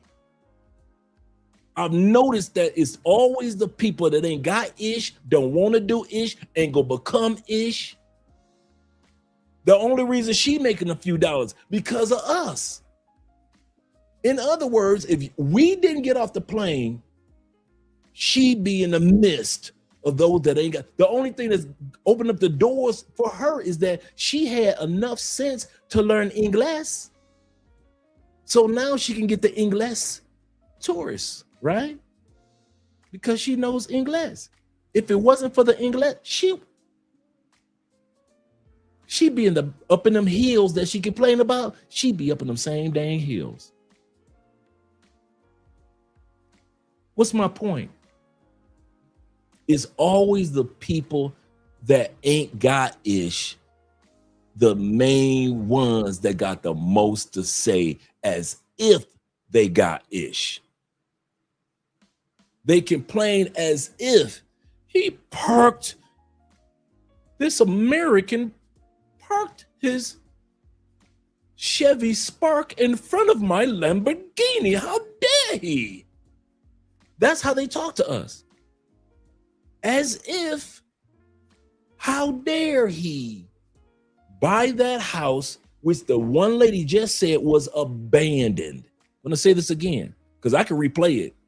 She just told Maria that house on that corner was abandoned, not empty, abandoned. We all know that I'm from Detroit. If don't nobody know about abandoned houses, we got the most abandoned houses in the country, and that's been for years, since I was a kid.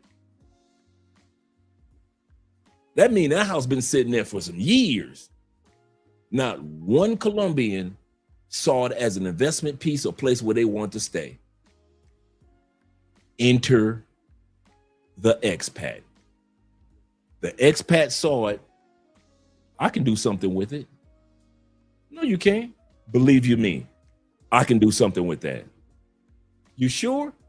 I can do something with that abandoned building.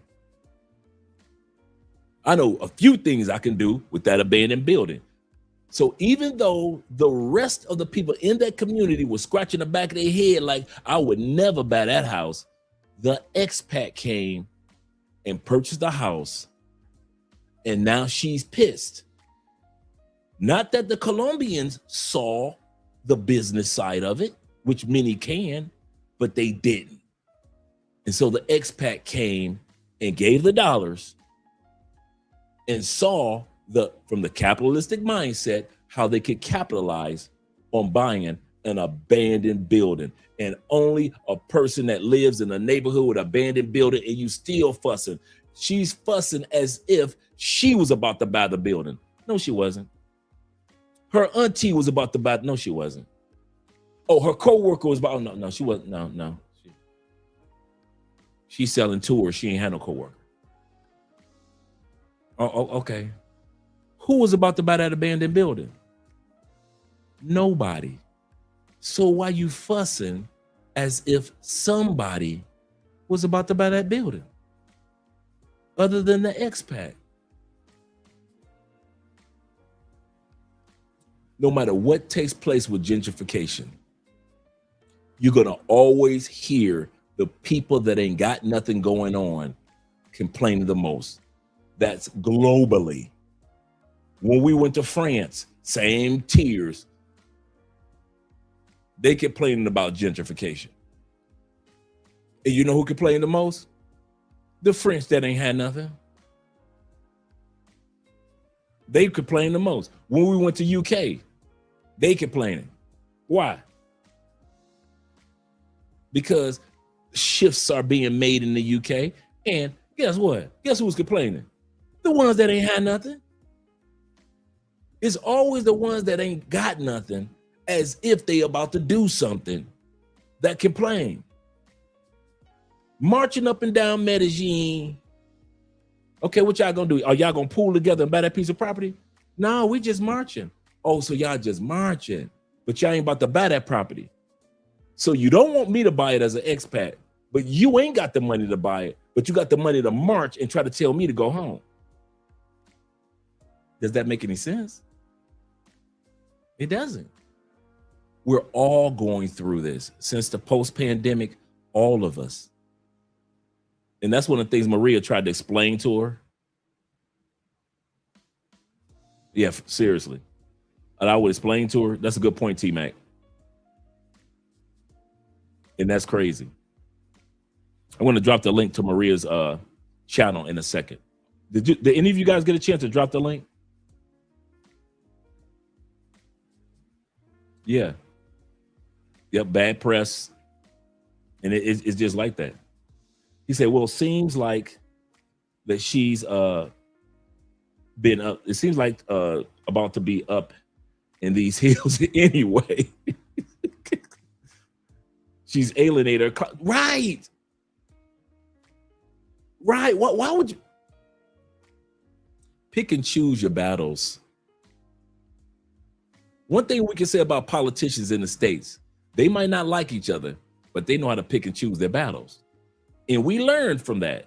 Hey, everything ain't to be said. Pick and choose your battles. To sit back and go on social media where most people will see you and sit back and say, I don't like tourists, but you like our money. Yeah. You like when we come and spend money. Yeah. But then you want us to get the hell out. Yeah. That doesn't make any sense. That doesn't make any sense. Let's continue on. Understand and educate the people about the situation that is going on, about that, about the gentrification. But the video that you are saying that I made, that I hate the foreigners in general, that's a misunderstanding, because I don't hate the tourists in general. I just don't like specifically the ones that are coming here for sex tourism, and I don't want them because at the end of the day, they don't even end up being my clients. Okay, here we go. Check it out. She's lying. She just, you can't say that you don't like, okay, she said, I agree with her. She might not like the intimacy, the red light tourists that come through. Okay, right? She might not like the red light tourists. The red light tourist has nothing to do with gentrification. We all know in the States, in other countries, gentrification are those that come to live in a community, not visit. You can't say on one side, I don't like gentrification, but then you also say, I don't like sexpats. I think that she don't like either one of us. I really think in my heart, she doesn't like the sexpats, and most of us don't, because Pookie, Ray, Nook, and them ain't nothing but been a headache ever since they started following us to different countries. We can't go to Thailand, we can't go to the Philippines without Pookie and Ray following us. So we agree, we do not like them dudes, and we glad that Colombia is starting to purge, and other countries are going to follow suit. Shout out to Brazil. But I think she even dislikes even more the gentrifiers. In other words, myself, T-Mac, Will, J. Clyde, Maria, and all the one sister that I was telling you guys that I want to interview. She's been school teaching here in Colombia for 10 years. She started here in Cali. She's in Medellín now. The gentrifiers, the people that actually live here and don't visit. I think she dislikes us even more because we don't come and put money in her pocket as a tourist and just leave. We come here and we live here. We love here. We enjoy here. We discover life here. And there are those that want to go back to post-pandemic when they were the only ones that can appreciate this beautiful country. But it's not like that anymore. And time is not going to go backwards. We're not going anywhere. If we're not here, some other tourists are going to come. Here's the other thing I'm going to end with this before I continue on. It's funny how they don't like it now that the brothers and the sisters are here.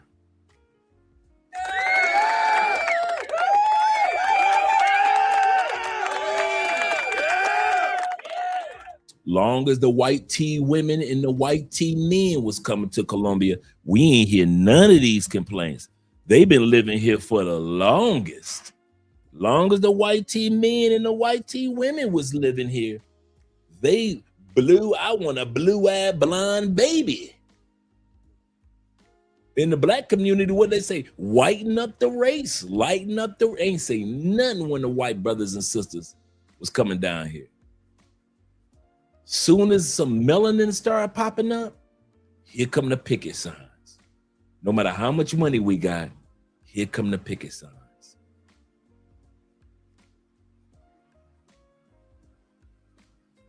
This country is such a beautiful country.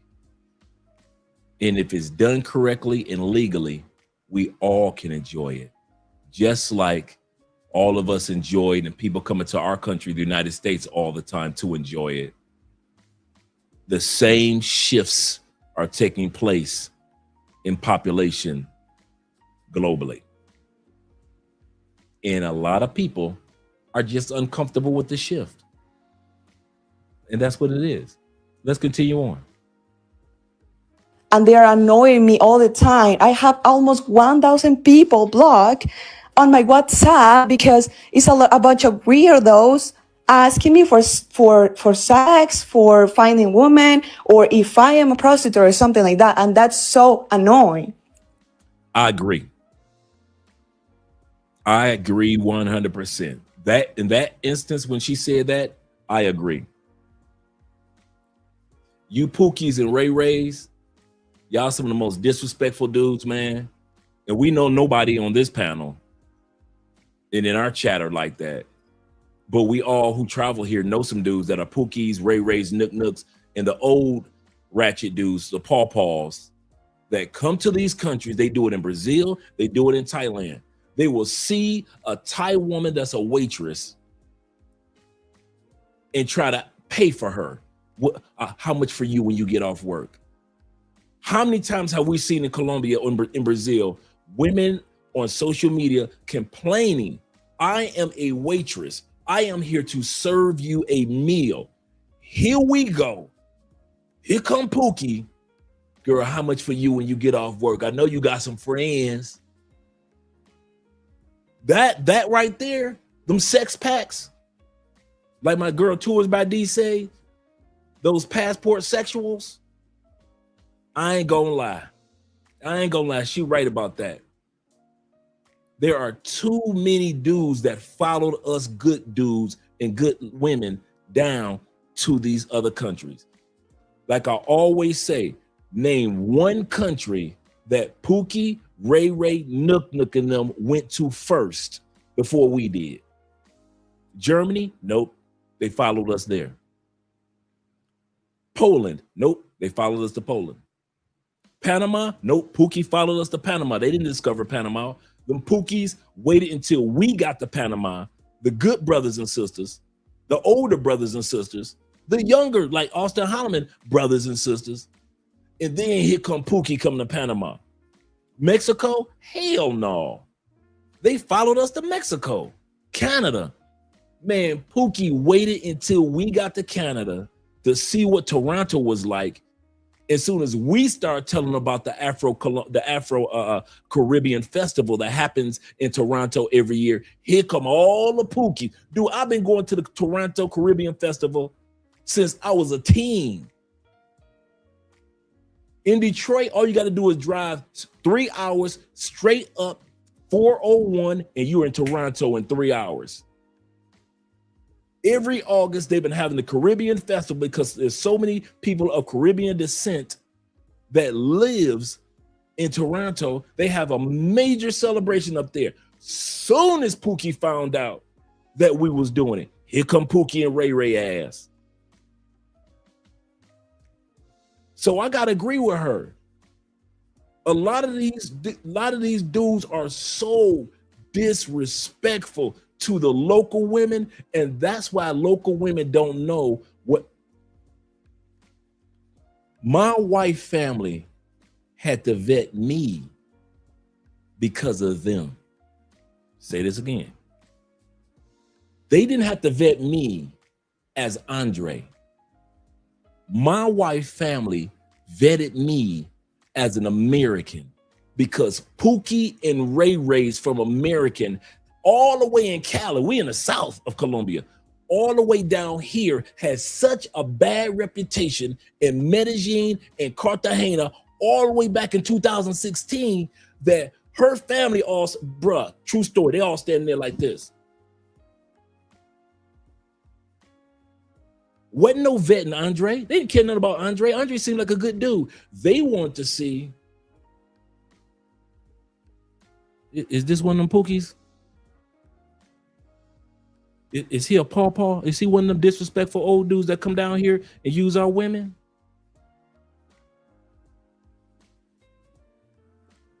If he one of those, he can't be in this family.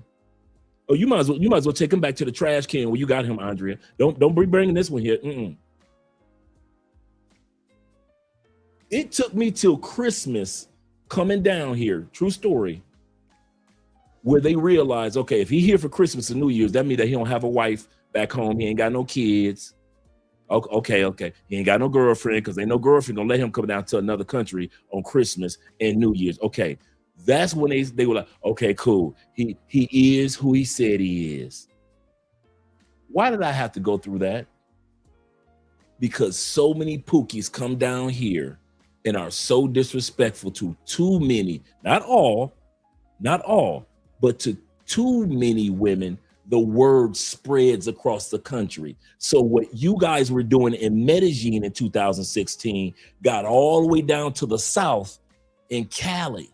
So even though I wasn't a part of that madness, the rumors had already spread it. Don't trust Americans, especially the men, because of. So I had to go through extra vetting, not because, and some of you guys can relate to what I'm talking about. There are Colombians today that you really like her, but she's a little standoffish for a little while longer. Why? Because they've seen what a lot of European men do and a lot of American men do and a lot of dudes from Australia and other parts of the world have done to some, not all, some of the local women and have tarnished our own reputation. So now a lot of the women are staying off. You think you got to vet a Colombian woman, bruh, you just don't know. She vetting your ass too. She vetting you too. Her family vetting you. Why you think she bring you to the family so fast? Because they gonna sit you down, give you a drink, some aguardiente, and put you right in front of that spotlight. Click, cut that light on, and see if he worth being around you. Don't y'all ever think that you can get off the plane and you a good dude, that you are not being judged because of what Pookie, Ray Ray, and Nook of them did in Medellín. That one I can agree with. That one I agree with 100%. So we don't need that type of people. We don't need that type of people. I don't agree with that. And I think that's very disrespectful. No woman should have to go through that. And I said before, I understand why y'all are frustrated with the reputation that sex tourists bring. And we didn't 1000%. We didn't have this reputation. The ones that are creating this reputation is these influencers, like for example, Chill Capo. Well, it's many. I'm not even going to say their names, but it's many companies and content creators and influencers that are marketing Medellín like this way, and they're attracting more and more, sex tourism, which is very negative for for the country itself, because it's attracting the trash of the war. It's attracting pedophiles.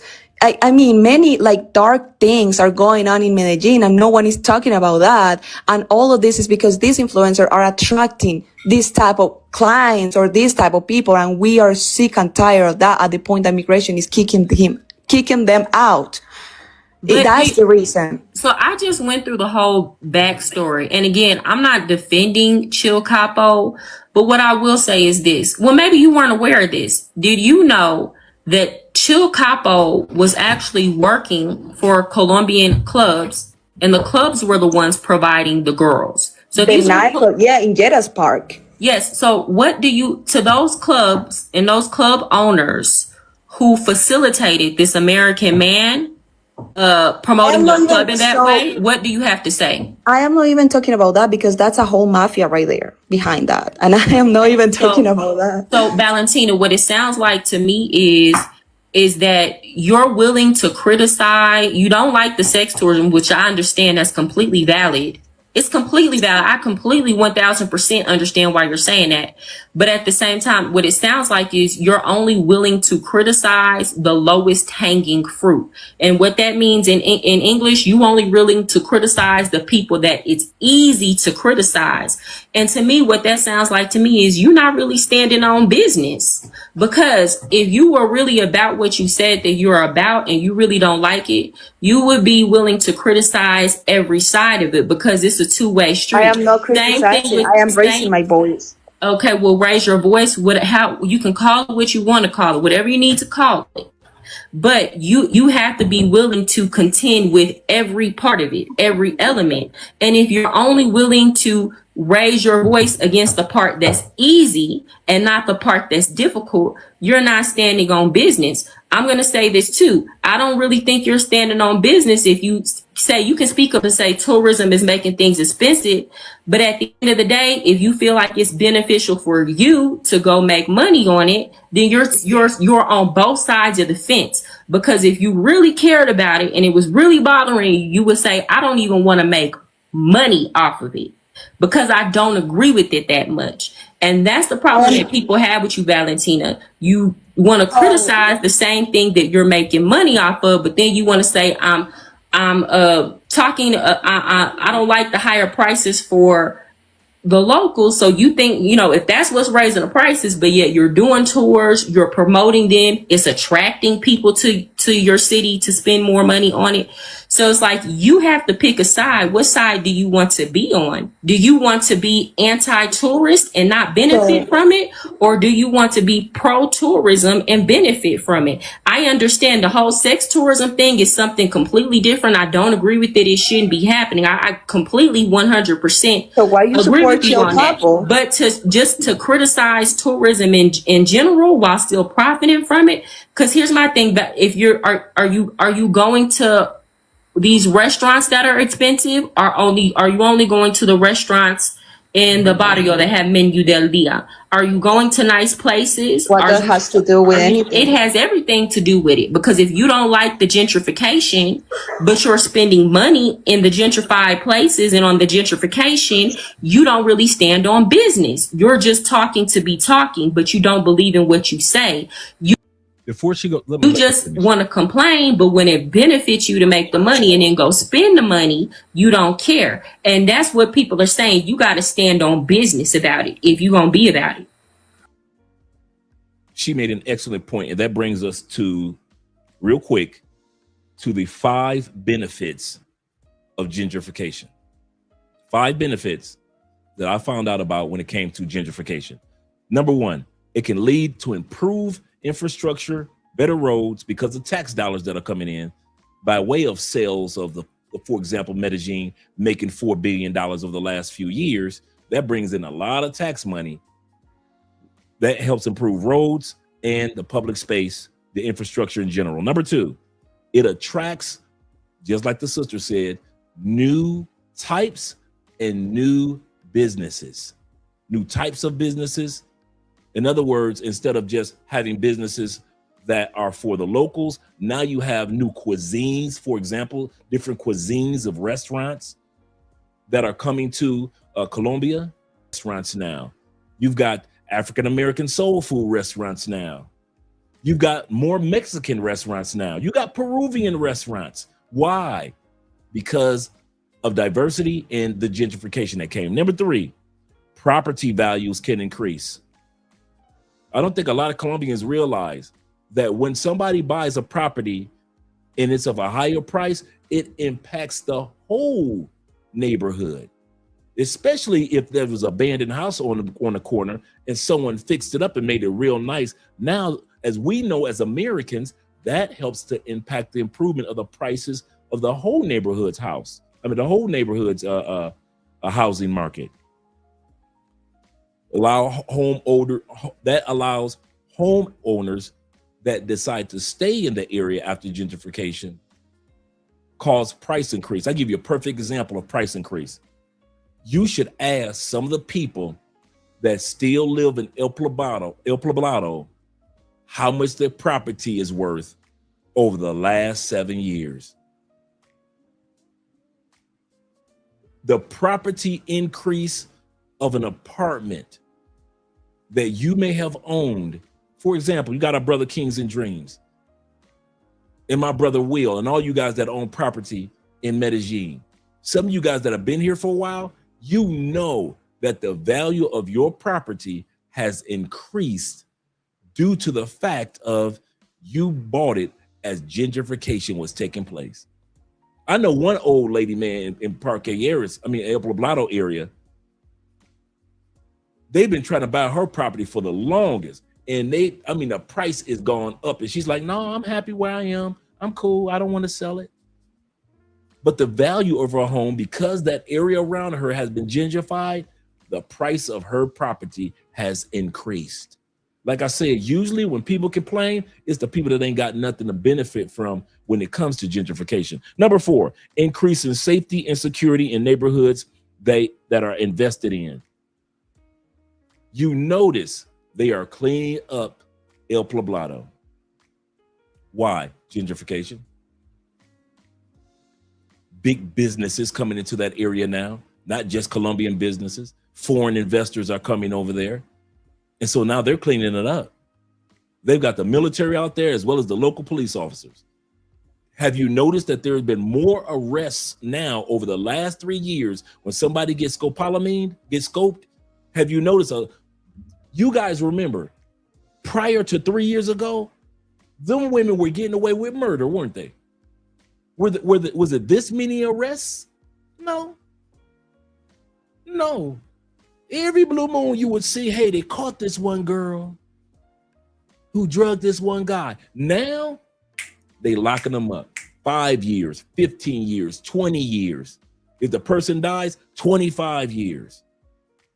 The least that you can get, if you get caught scoping somebody, and the least, let's put it like this, I did the homework, and the least amount of sentence that I've seen, if you scope somebody and they survive and you rob them, 5 to 7 years. I haven't seen anybody get 3 years. None of these women getting 3 years. The highest I've seen was like a woman, the dude died and they gave her like 27 or 32 years because the dude died. They are not playing anymore. Gentrification caused that. The last thing that gentrification caused, cultural exchange growth. It's amazing how many Colombians in the middle class areas now use and know English. English wasn't a big deal prior to gentrification, was it? It's like that here in Cali. You know, we live in zone 5, in Sonata 5. It will amaze you how many of my neighbors in Cali speak English. My neighbor next door, old dude, his son goes to FSU. I'm talking about there are people all over, dude. Every time you turn around, somebody's trying, and then they're teaching English in school now. So now the kids are running up to me, talking to me all the time. You don't give me a chance to practice my Spanish at all. Gentrification. cultural exchange. We start to understand their culture. They start to understand our culture on a global scale. All this happened because of gentrification. In the States, people from Texas understand people from California a little bit more, don't they? People from Texas post Katrina start to understand people from New Orleans a little bit more. Why? Because a lot of people from New Orleans, during the time period of Katrina, went to Texas and brought some of their recipes and brought some of their culture and brought some of their music and began to understand Texas a lot more. And Texas began to understand New Orleans a lot more. There are benefits to gentrification that we don't want to admit. And I just told you 5 of them. Let's get back to the video. Yeah, yeah, his son goes to FSU in the States. Yep.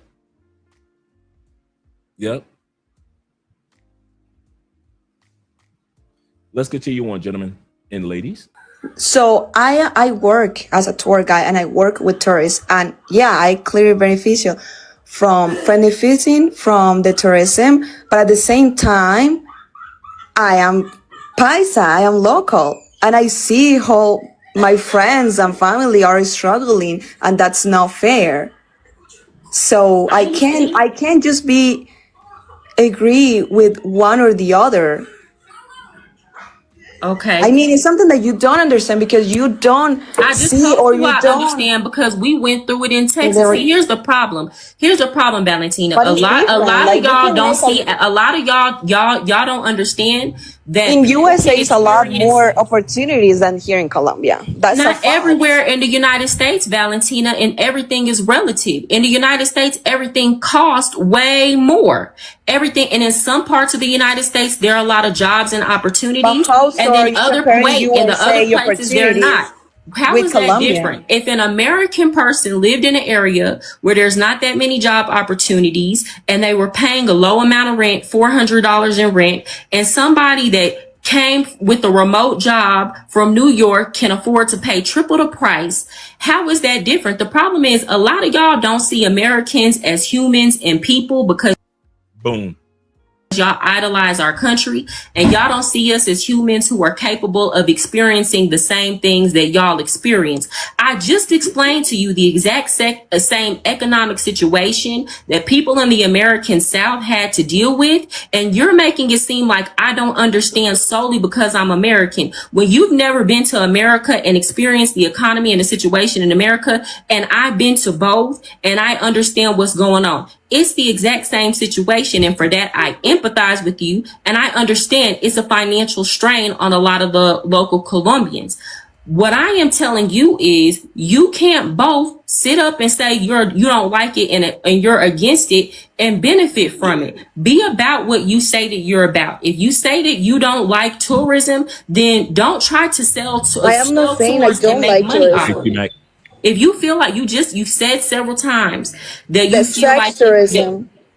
Okay, but you said several times, not just sex tourism, that people buying properties here, people coming here for tourism, whatever it may be, that's not tourism.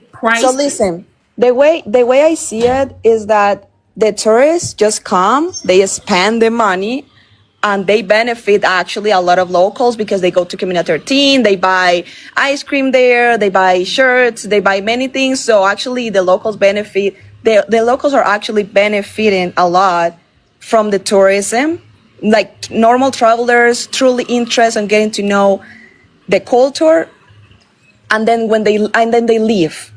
That's perfect. But the ones that stay living here, or the ones that come for sex tourism, that is the problem.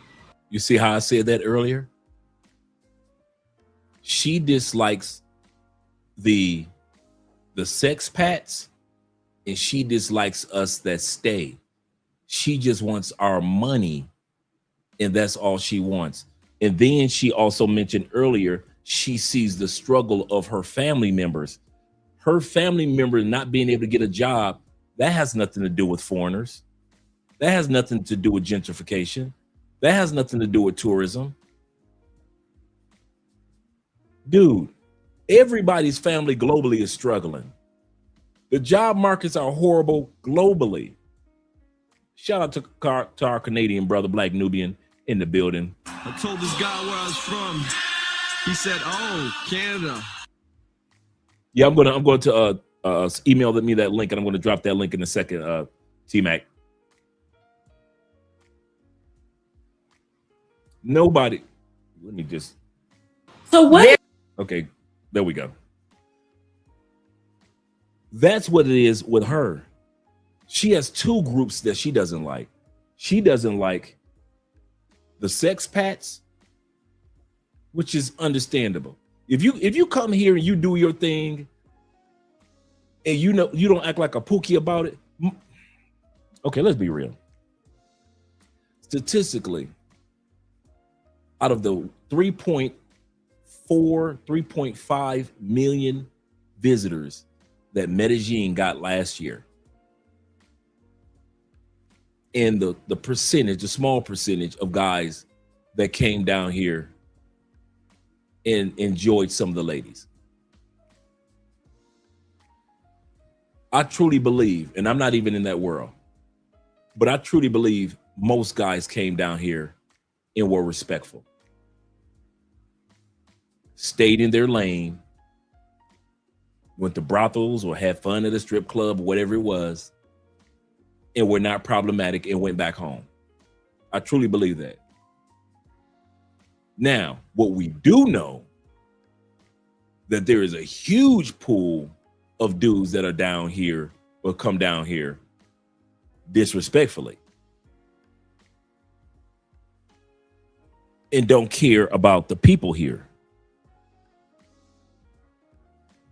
and try to touch children here.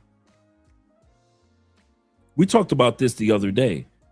Some of the reasons why a person can not be able to come to Colombia. We're going to talk about that again in a minute. Why is it that some people cannot come to Colombia? Let's talk about that real quick. What can keep you from making it out of that airport? Y'all ready? Here we go. Conviction of any domestic violence anywhere in the world. You're on the Interpol list. Interpol is the list that's global. Most countries are connected to Interpol. We're not just talking about Colombia Angels list that they get from America. If you put your hands on a woman in New Zealand, and it can show up on Interpol.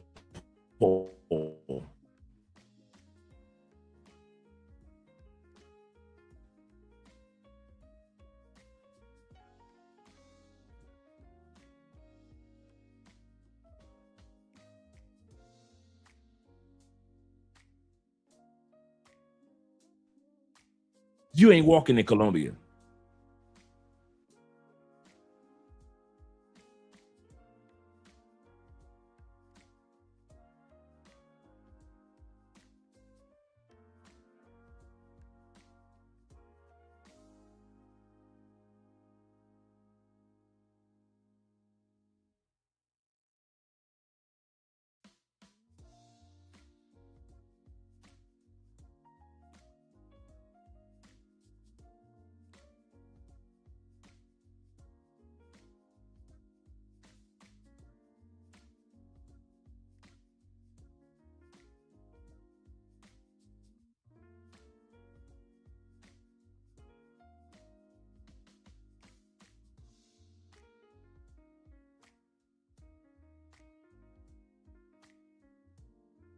All right, guys, I'm back. My bad.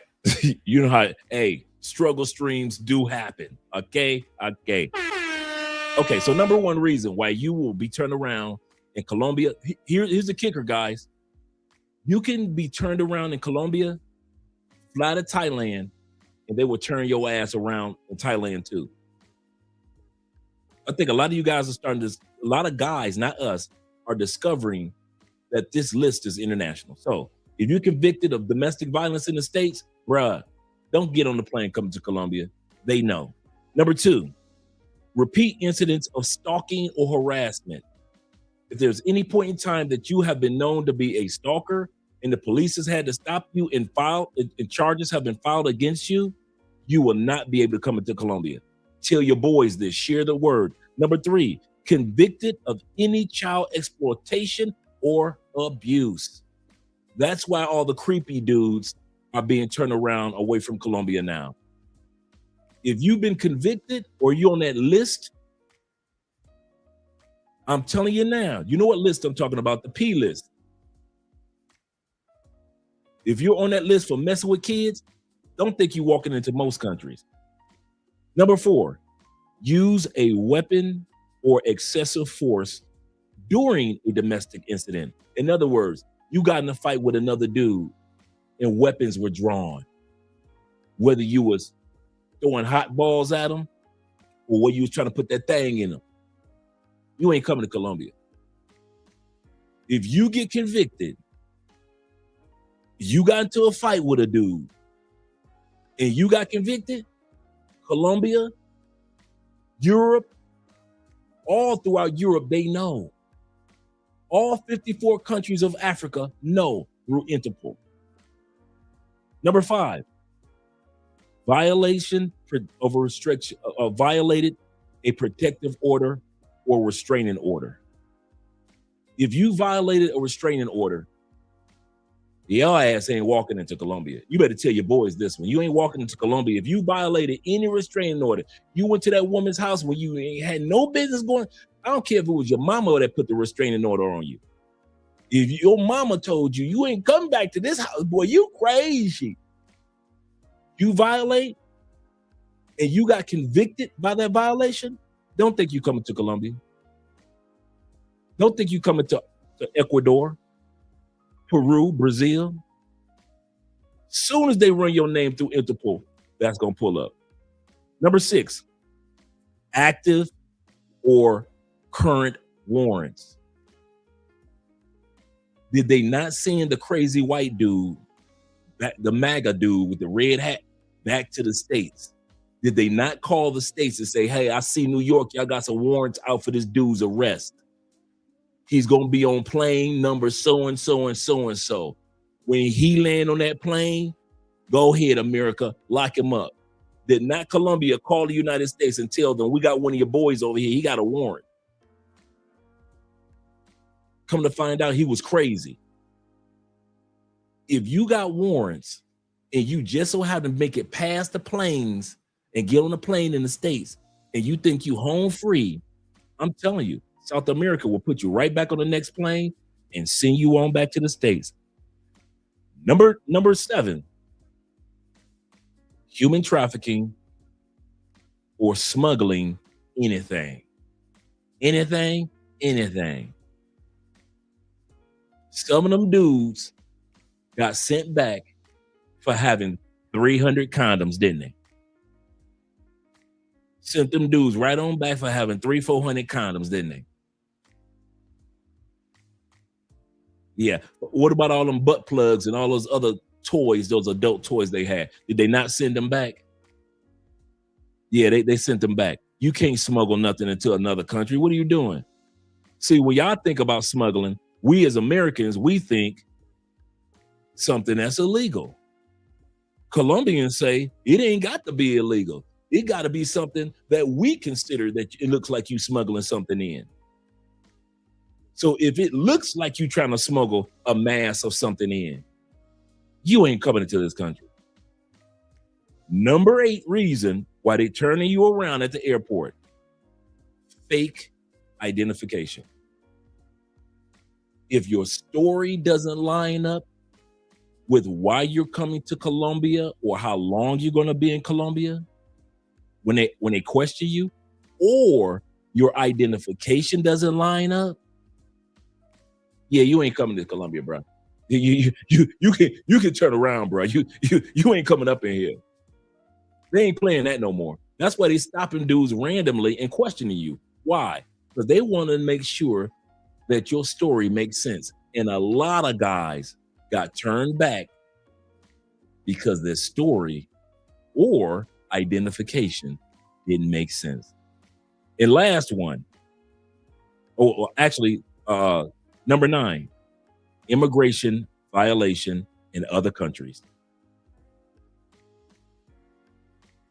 Bruh, if you overstay in Panama, Panama charges you a fee. You pay the fee. Guess what country you ain't coming to? Colombia.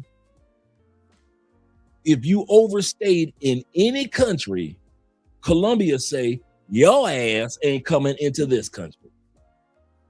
See, some of y'all think that the only reason they turning dudes away is because he come down for the ladies. A lot of these dudes being turned away because they fall in the category of these 9 reasons we just talked about.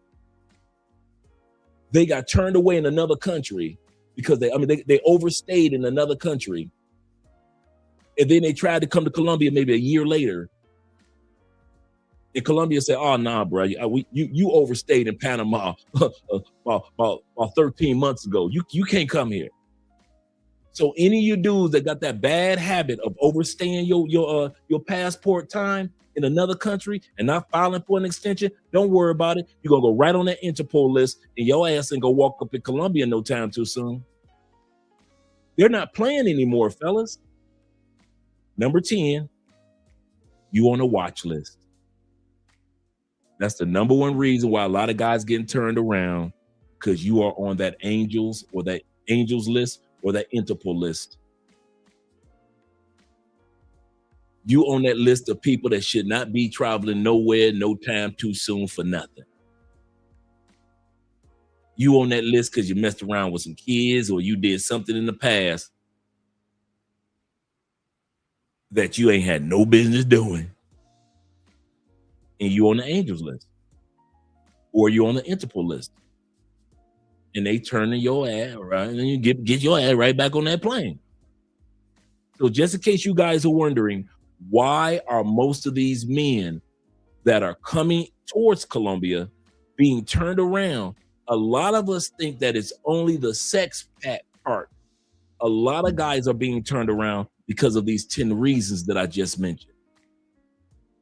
I just want to let you guys know that these 10 reasons that I just mentioned, a lot of you guys are going to be turned back. This country is not playing games anymore. Is it fair? No, life ain't fair. But we gave them $4 billion in the last 3 years. We spent 60. This is the crazy part. Y'all ready? Over the last 10 years, we spent $16 billion on pay for play in Colombia. A lot of y'all didn't know that, did you? You spent $16 billion on some coochie. 16 in the dude, I want you to. They say it takes a million seconds. I think they say 37 days. I think they said 1 billion seconds are like, I forget how many years, like 40, 50 years in seconds. That's 1 billion. 1 billion. If you just had one tick, 1 billion seconds. They say like 40, 50 years. Now, my calculations could be incorrect, but it's right around that family.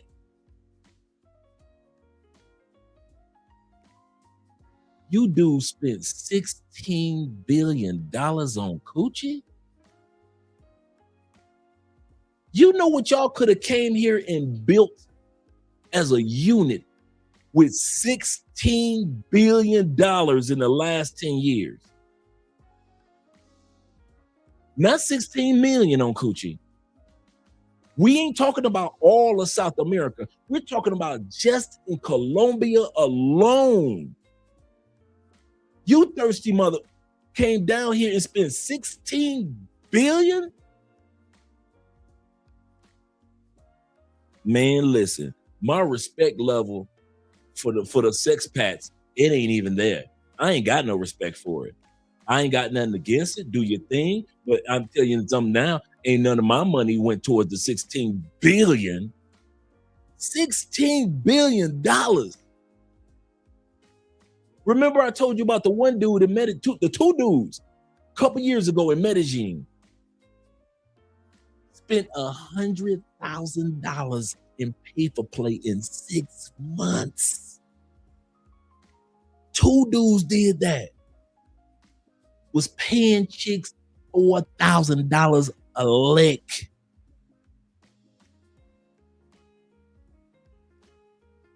So you wonder how y'all can spend $16 billion? That's how y'all doing it. And Colombia tired. Thank you for the money. But that's not fair, Dre. They took our $16 billion and they took our $4 million over the last 3 years. Thank you. Thank you.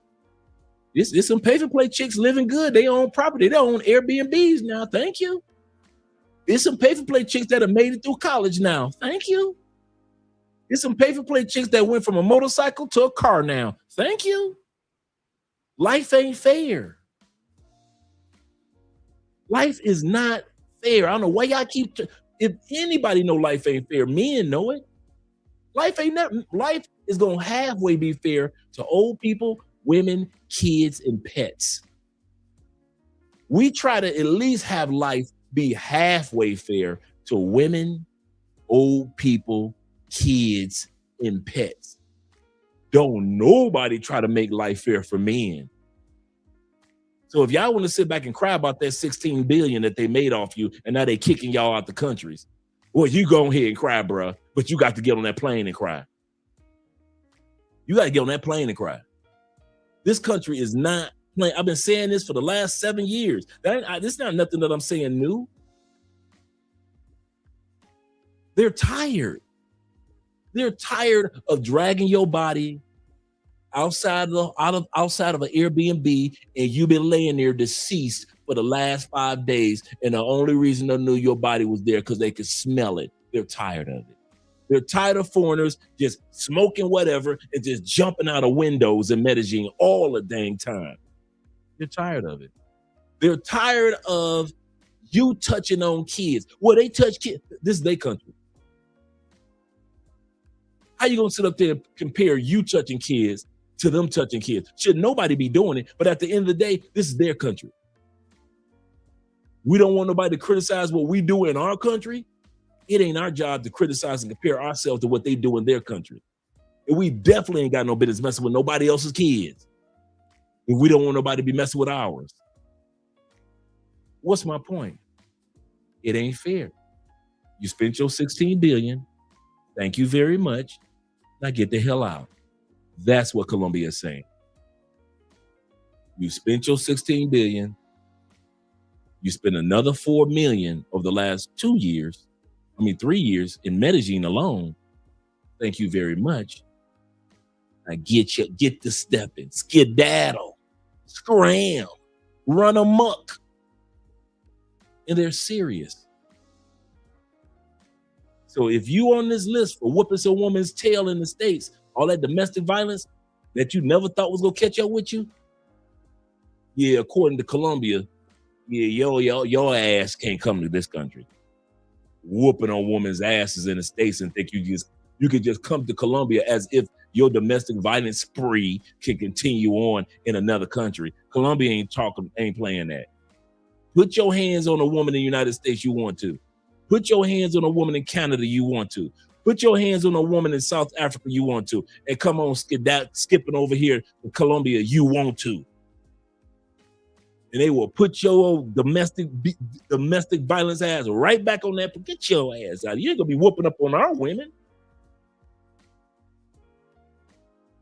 What the hell you think you doing bringing your ass all the way from South Africa? You got a record for whooping up on women. You ain't gonna come to Colombia. Y'all crazy. Let's continue on. Y'all didn't come here to hear my mouth. Y'all did not come here to hear my mouth. Let's continue on. Let me bring the video back up, by the way. Froze for a second. Let me bring the video back up, and then I'll take a... Explicitly said, Medellín doesn't need tourism. same thing that you're making money off of, but then you want to say, I don't like the higher prices for the locals. So you think, you know, if that's what's raising the prices, but yet you're doing tours. I'm going to read the super chats in a second, gentlemen. You're promoting them. It's attracting people to your city to spend more money on it. So it's like you have to pick a side. What side do you want to be on? Do you want to be anti-tourist and not benefit from it? Or do you want to be pro-tourism and benefit from it? I understand the whole sex tourism thing is something completely different. I don't agree with it. It shouldn't be happening. I completely 100% so why you agree with support you your on that. couple? But to criticize tourism in general while still profiting from it, because here's my thing. But if you're are you going to Hey, Maria, if you're still here, that was a good move. That was a good move. I caught that earlier when I watched this. Maria was explaining about, hey, we don't support that. I'm glad that Colombia is cracking down. The young lady says to her, well, why you support Chill Chopper? Maria ain't miss a beat. Ain't even feed into it. I caught that early. I was like, oh, so there you go. There you go. Don't feed into it. Stay the course. Stay the course. Talk about your topic. Don't let her distract you. Because she could have easily said, I don't support him, or why shouldn't I support him? Either way, she didn't. And for you guys that didn't catch that, I caught it earlier. I like how she did not let her just throw stuff at the wall and hope that something sticks. Let me bring that beat back. Them, it's attracting people to your city to spend more money on it. So it's like you have to pick a side. What side do you want to be on? Do you want to be anti-tourist and not benefit from it? Or do you want to be pro-tourism and benefit from it? I understand the whole sex tourism thing is something completely different. I don't agree with it. It shouldn't be happening. I completely 100% so why you agree support with you your on that. couple? But to criticize tourism in general while still profiting from it, because here's my thing. But if are you going to these restaurants that are expensive? Are you only going to the restaurants in the barrio that have menu del dia? Are you going to nice places? What that has to do with anything? It has everything to do with it, because if you don't like the gentrification, but you're spending money in the gentrified places and on the gentrification, you don't really stand on business. You're just talking to be talking, but you don't believe in what you say. You just want to complain, but when it benefits you to make the money and then go spend the money, you don't care. And that's what people are saying. You got to stand on business about it if you're going to be about it. So I work as a tour guide and I work with tourists, and yeah, I clearly benefiting from the tourism, but at the same time, I am paisa, I am local, and I see how my friends and family are struggling, and that's not fair. So I can't just agree with one or the other. Okay. I mean, it's something that you don't understand because you don't see or you don't understand, because we went through it in Texas. See, here's the problem. Valentina. A lot of y'all don't see. A lot of y'all don't understand that in USA it's a lot more opportunities than here in Colombia. That's not everywhere in the United States, Valentina, and everything is relative. In the United States, everything costs way more. Everything, and in some parts of the United States, there are a lot of jobs and opportunities, and then other places they're not.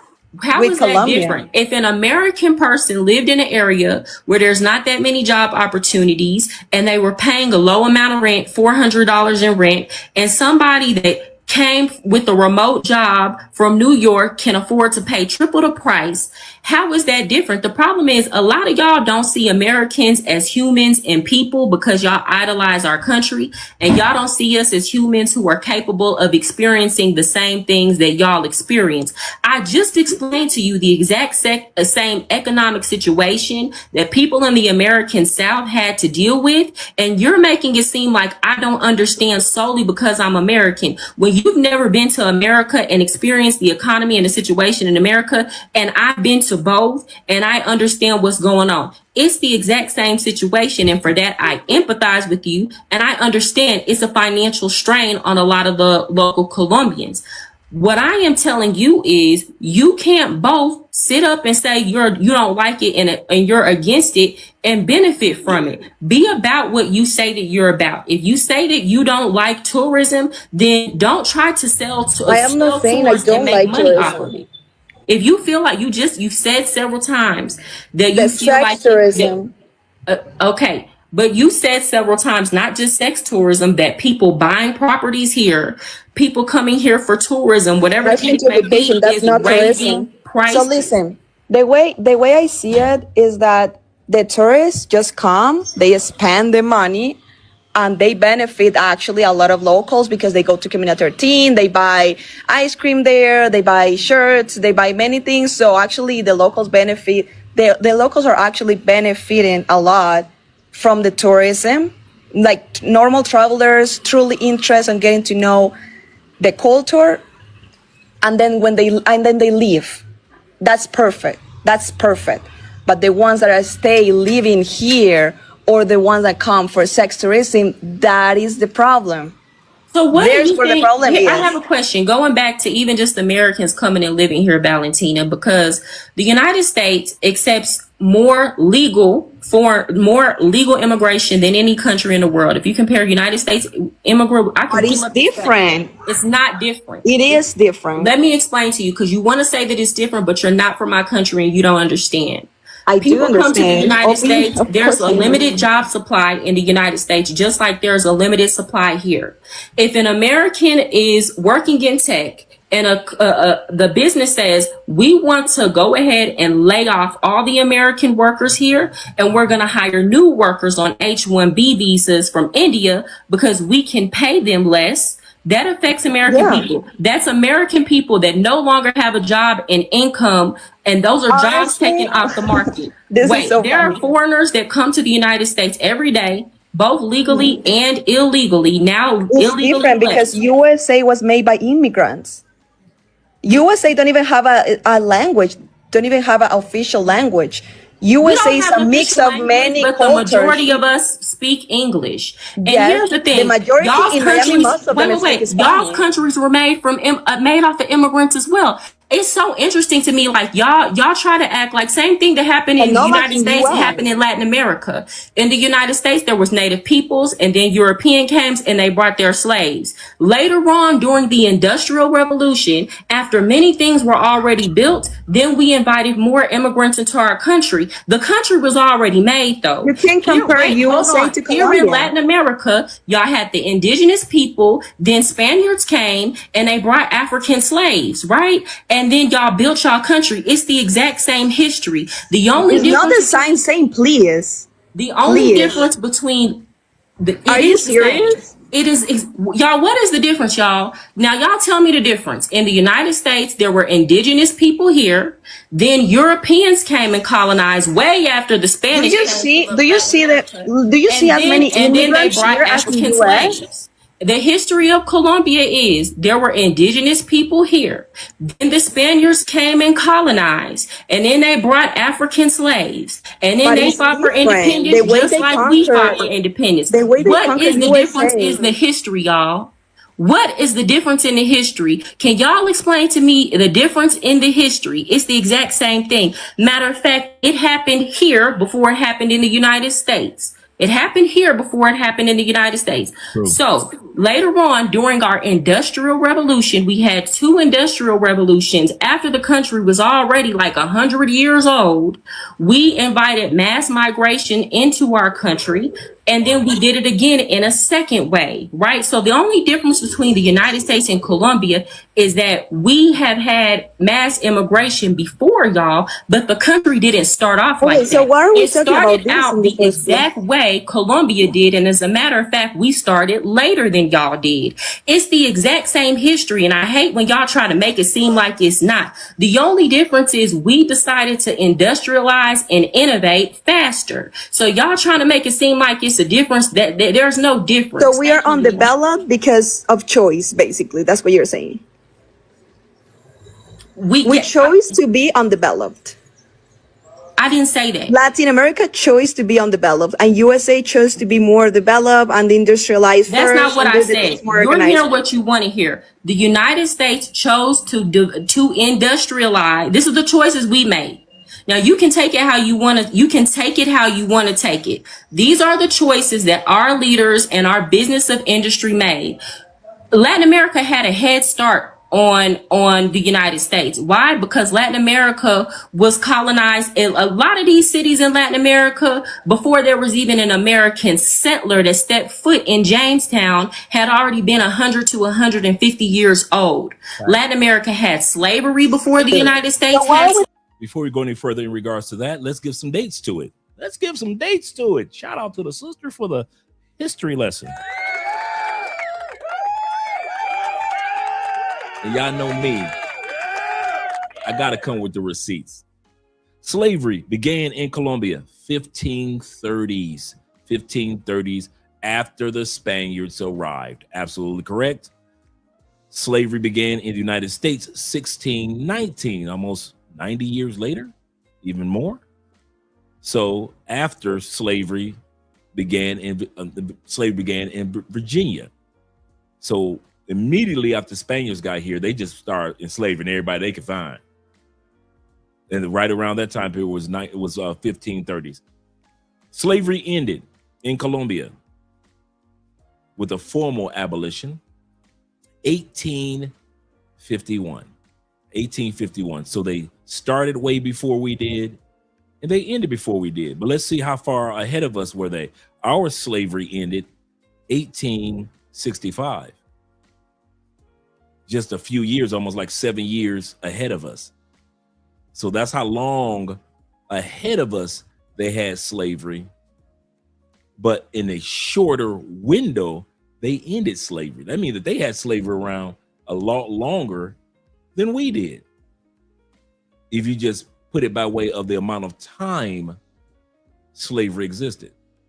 So she's absolutely correct in regards to that. So all you trivia buffs, 1530s for Colombia when they first started slavery, right after the Spaniards got here, and they ended it in 1851. 1851 is when they abolished slavery in Colombia. Let's continue. Talking about this is nonsense. I'm telling the truth.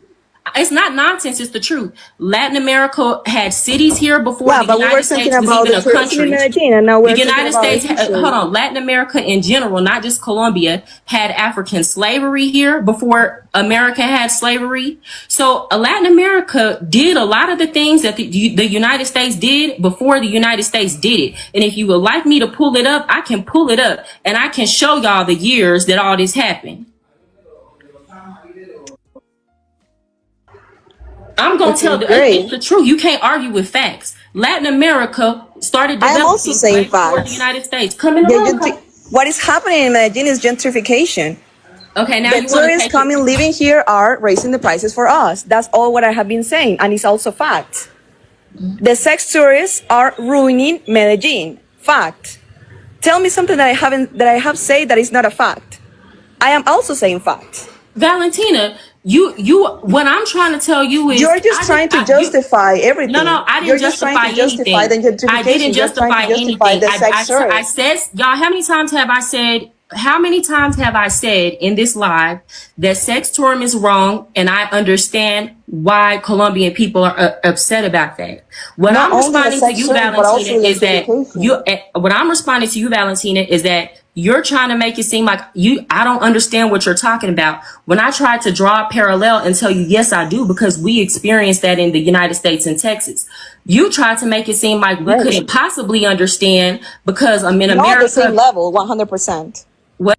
Before she goes any further and repeats herself, I want to give a shout out to my brother Will with this super chat. Will says this. He said, most people lack finances due to poor choices made. Just my opinion. Absolutely correct. I can concur with that. Zeta says this. He said, hola, fellas. He said, came in to a struggle stream, I see. Every once in a while, we have a moment with the Wi-Fi, but so far, so good. Let's continue on. Not at the same level. A poor person in USA is not the same as a poor person in Latin America or in Colombia. That's also another fact. Do you think that there are people in the United States that don't go without food, lights? Of course, 100%, but it's not the same. It is the same. It's not the same amount. Like, listen. Your stomach don't care. If you can't eat, you can't eat. Y'all don't see us as people. But I'm talking about the lifestyle too.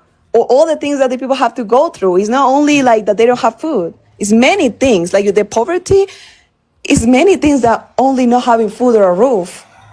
And Colombia is the second most unequal country in Latin America. The first one is Brazil. Have you seen how many houses in the mountains there is? Here in Medellín, it's a lot more than the nice buildings that there is in Poblado. It's a lot more. Because most of the people are poor. Let me ask you something, Valentina. I understand that. Did those conditions exist? Be honest. Did those conditions exist before Americans started coming here? Or were those people living better? Did people live in the mountains? Living better, yes. So people weren't living in poverty in the mountains before Americans came. They did, but not at the point that they are. So let me tell you, someone that were living on a nice place before the tourism, now these people have to live on the mountains in the ghetto because they can no longer, like the medium class are disappearing. Now they are becoming poor. You know what I mean? Someone that was I can understand used that. to Same thing live in Laureles, now they have to live in Popular Uno. And it's a fact because I know many people that are going through this situation. I understand. In the United States, same thing happening too. You might not think it's the same, but in the United States, people who were middle class are now poor. Okay. Are the same opportunities in USA than in Colombia? We don't have the same opportunities that Valentina, USA. this is what I'm saying to you. I'll go back and say it again to make myself clear. In the United States, we do have more opportunities, but guess what? Wait, listen, because here's the thing. Y'all try to make it seem like it's one way. In the United States, our country and our businessmen give a lot of opportunities to foreigners. Opportunities that we really don't have to give to foreigners. Every time people mass migrate to the United States, you know who loses jobs? American citizens lose jobs because because you don't care about Americans. So you don't care about our pain. And when Americans, when Americans lose a job or go broke and can't pay their bills, you don't care. You don't see it as being the same.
Thanks, T-Mac.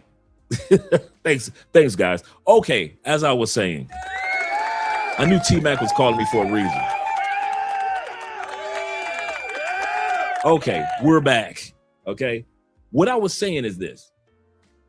She's correct. Calculations. Y'all know me, receipts.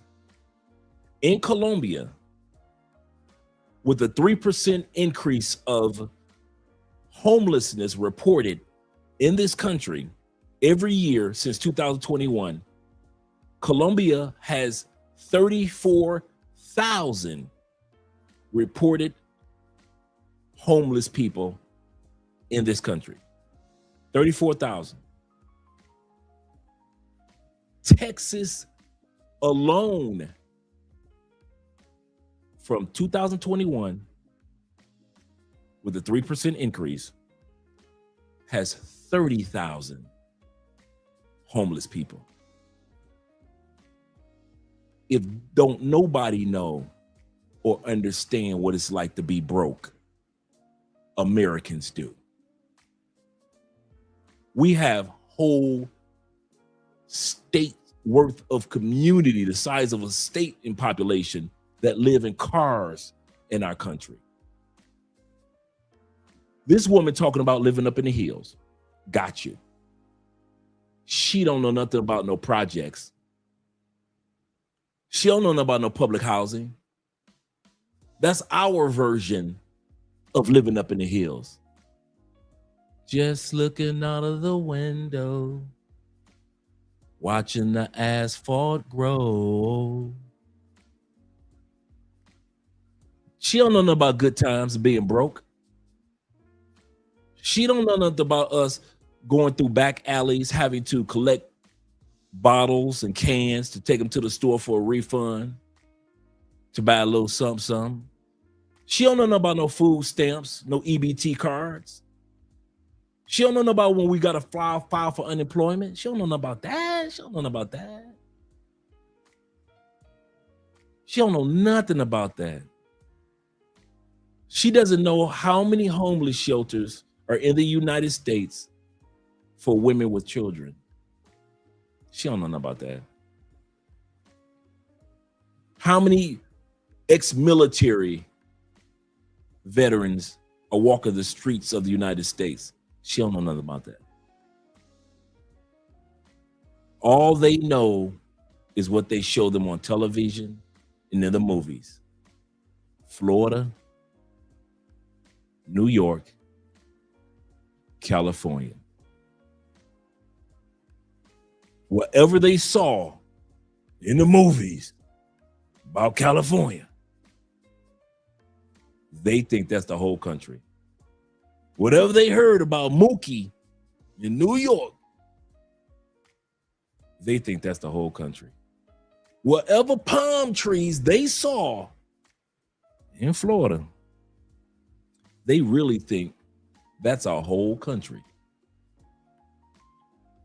They don't know about how times can get tight in St. Louis and Kansas, Oklahoma, the Carolinas. They don't know that we had tight times. She don't know nothing about Flint, Michigan, with polluted and poisoned water. She don't know nothing about that. They don't think Americans get poisoned water. They don't know nothing about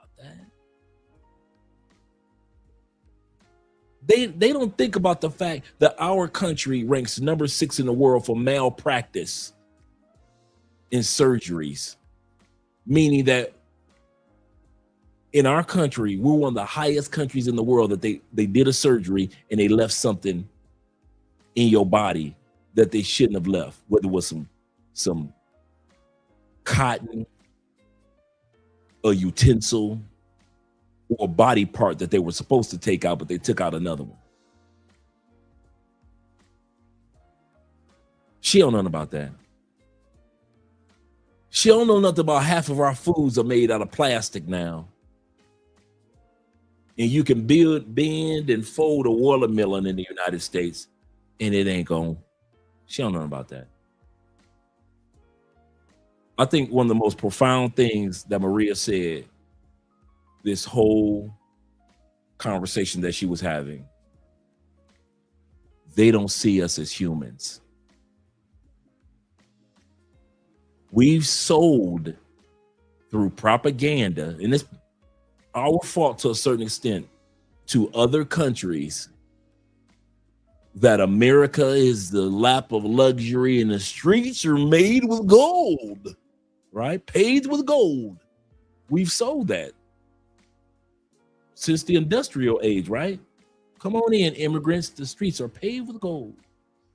We got a statue out there that says, bring your broke and you're poor and you're busted and disgusted.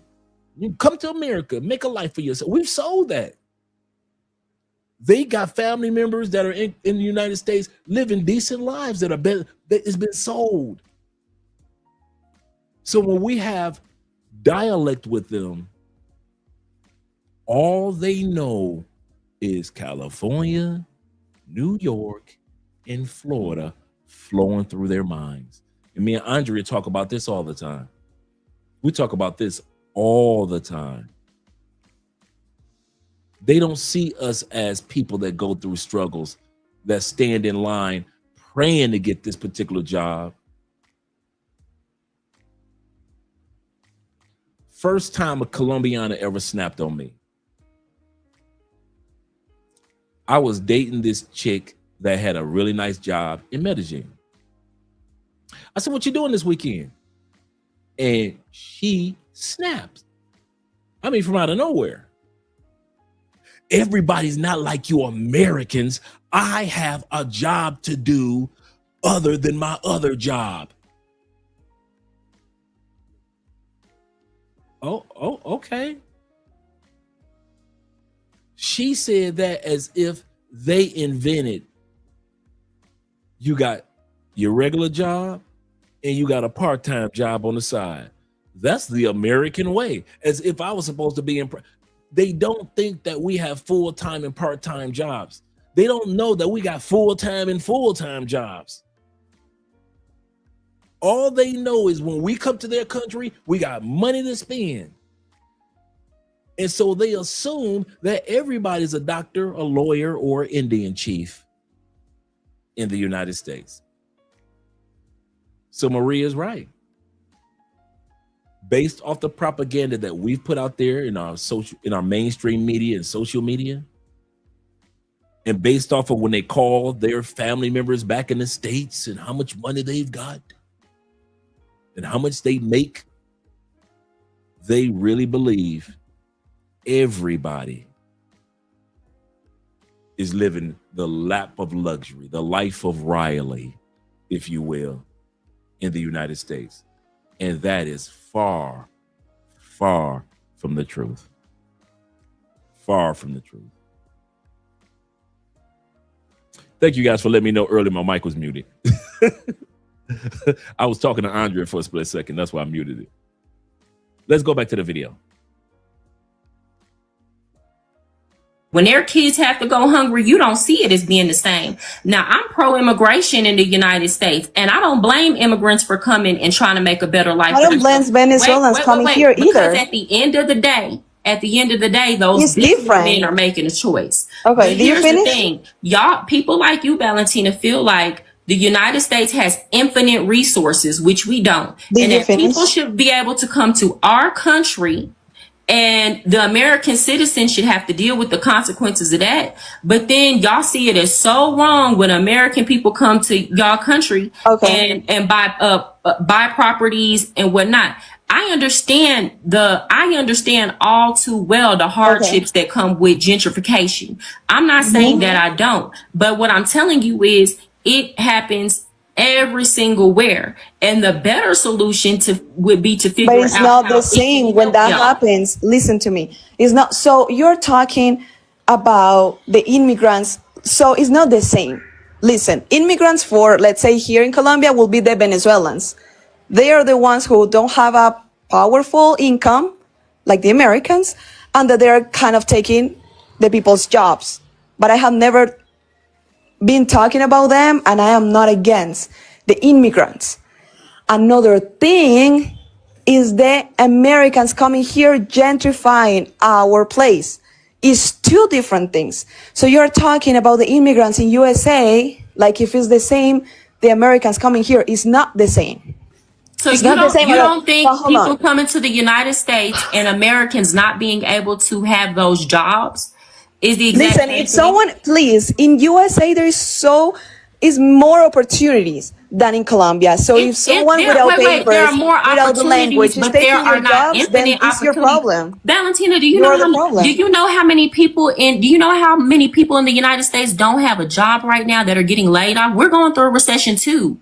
Do you know? Yes, there are more opportunities. There are not infinite opportunities, meaning that if you oversaturate the market with enough people, there's not a job for everybody. Okay, I'm not going to argue about that. What I mean with that is that I'm not complaining about the Venezuelans. I am not complaining about the immigrants. I am complaining about the gentrification. I am not even complaining about the tourists, because again, the tourists are great. They come here, they enjoy the city, they actually benefit a lot of people, and they leave. That's it. That's good. But the gentrification is what I'm complaining about. And the sex tourism. That's what I'm talking about. Yes. That's what I'm complaining about. That's what I'm speaking about. And I understand. But my whole point that I'm making with you, Valentina, that I made before is you only have smoke. It's like you're talking out of two sides. You're saying you like the tourism and all that and the money that it brings, but then you're saying you don't like the gentrification. Yes. You criticize the Americans that come here and raise the prices, but then when I ask you, well, why don't, like for the same thing that I asked you with El Capo situation, I asked, why don't you blame, why aren't you equally talking about the club that employed him so that he could promote that? You said, because I don't want to talk about mafia right there. You said I don't want to talk about local. it because do you think that's the local finish. I heard what you said. You said I don't want to talk about it because it's a mafia. So you're choosing the easier target in the situation because the culpability is on both sides. But you're choosing to target El Capo and you don't want to speak on the mafia part because you fear for your life. And I don't know. That's alleged. I'm not saying there's a mafia that owns that. I don't know. But my point is, a Colombian you only pick the easier targets. When I say, hey, why don't you criticize the Colombians who are selling these properties to the Americans at a much higher value than market? Because it's supply and demand. You don't want to criticize the Colombians who were doing it. You say it's supply and demand. Hold on, wait. You excuse the supplier part, but you want to criticize the demand part. So you don't want to criticize, you only want to criticize I am not criticizing the demand part. I'm just saying that they're very unconscious. Okay, so guess what? They're unconscious, but the people who are doing it are not unconscious. Listen, I think that's why I have been doing the videos saying what I have been saying, because honestly, many foreigners don't even know and understand this. And I am talking about my clients because I always say this on my tours, the situation, and I just want to educate the people for them to understand the locals' point of view. I just want to speak up. I am not against, I am not trying to fight. I know that I'm very privileged myself. I am not trying to fight. I'm just trying to educate the people, and I'm just trying that the foreigners understand the locals' positions. Because every time I see American doing videos that they are in Medellin, in the comments is a lot of locals commenting, gringos go home. So I want to educate the people for them to understand the situation, because many of them, they don't even understand, they don't even know. And when I explain, they understand and they became more conscious about it. That's it. So let me ask you a question. Do you think in hindsight, because I want to come to a civil understanding here. Do you think that there is a better way? Because what you just said to me right now and how you explained it to me was much less hostile than how you're explaining it in the videos. Do you think that you could have said what you said in those videos better? Do you think you could have said it like it? 100%. I think you could, because here's the thing. If you work in tourism and your clientele are Americans, people are going to be turned off when they see stuff like that. That's not good business, Valentina. I'm just being honest. If I never been to a Colombia, are you talking about the last video that I posted? Yes, the last one where you posted a video and you said saying that we don't need tourism in Medellin. Yes. So you just saying that to you, that's not bad. To an American that hears that, a customer that hears that, that sounds like, oh, she don't want my money, or she feels like she don't need my money. That's what that sound. Do you understand how that can come off? So about that, first of all, sure, I probably could have done a better video explaining it better, avoiding a misunderstanding. But honestly, I just did that video to try to, because I'm trying to get away. Like, I'm trying the passport bros or the sex tourists not to contact me. I'm trying to piss them off or whatever it is, for them to stay away from me, basically. You can, and I get that. I get that. You could have said it like that. Hold on. So, on that video, if you see the comments, many people, I feel that someone is smart enough will understand what I'm saying. And the people are like supporting me on those in that video. Not everyone. I feel the passport bros are not supporting, obviously, but many people and travelers are supporting me on that video because they understand what I really meant. But yeah, sure, I could have done it better. I could have explained it better. Yeah, I think you could have too, because it's not just, I saw some of the comments Colombians were putting under there saying not just sex tourists, saying that they don't want tourism at all in Colombia. And of course, you're always going to have Americans. Here's the thing about some of the Americans that were commenting. Yeah, Colombia was way better. And it's in 2017, before all the tourists started coming, the Americans, they look stupid saying that too, because at the end of the day, you're still a tourist. So you're contributed. What the problem with a lot of people is they think they're exempt from the situation. They think the rules don't apply to them. When they're a tourist, a tourist just every bit as any other American is a tourist. And I'm not blaming you for them saying that. I'm saying they look dumb saying that. And again, it just doesn't come out. I feel like if you were going to make many local people. So most of the people, I have said this many times on my videos, but most of the people live in the north of the city and the tourists are in the south. So many people haven't even seen the tourists or getting with them at all. Most of the local people. So now hear what she's saying. Don't let it slide by. She says most of the local people live in the north. Most of the tourists are in the south, which means or begs to differ that she's complaining for people that don't even live. Okay.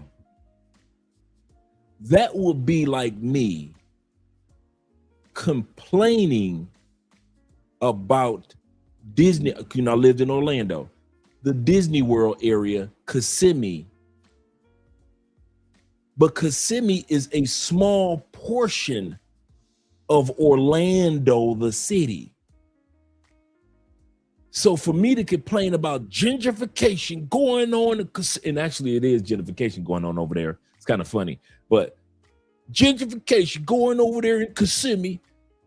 Disney World is more expensive. The stores over there are more expensive. The apartments over there, because they're building up over there. People are living around Disney now, right? But I live in West Haven. I live about 25 minutes away from Disney. But I'm going to talk about gentrification of Kissimmee because it just so happens to be a part of Orlando. No, that doesn't make any sense. Because that's how she's putting it. Most people live in the north. They don't even, because she said they don't even come in contact. Basically, she said they don't even come in contact with tourists.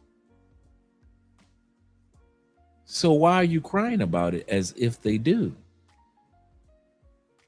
Why are you crying as if they do? And a lot of times we in other countries, shout out to MAGA, Because MAGA showed us this. Birds of a feather will flock together. A lot of times you'll say something, people won't even do the homework. It's just humans, won't even do the homework on it. They'll just put on a red, says MAGA, and repeat what everybody else said, right?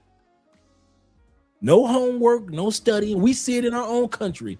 No homework, no studying, just repeating, just like parrots mocking each other, correct? So we see it all the time. A lot of the people that live in Medellin have no contact with foreigners, but they're just repeating what they've heard about gentrification. And most of us don't live or frolic in the neighborhoods in which most people in Medellin live. We don't. Now, if the people in El Poblado have something to say, okay, those people that have money in that location, because El Poblado has always been an expensive location before tourists in Medellin. That's just how it's been. When I got down here, it was expensive compared to the rest of Colombia. It's just one of the most expensive cities in all. El Poblado, that area is one of the most expensive areas in South America when I was here in 2016. So long before the true tourism came, El Poblado was expensive compared to other neighborhoods, right? So if the people in El Poblado complain, gentrification is coming, it's just getting so extra expensive, I can understand them. If you live in El Poblado. But if you got your ass in Bayo, and Bayo just turned around over like the last 5-6 years. Bayo was hood. Even the locals was like, I ain't going no damn Bayo. It just turned around over the last few years. Now, if you out there in old school Bayo and you complain about gentrification, come on, Bayo. Ain't nobody going out there like that back in the day. That's the part that gets me about this complaint. Most of the people are complaining about an area that tourists or people that already had money in Medellin were living in those areas. That's Strata 5, that's Strata 6 area.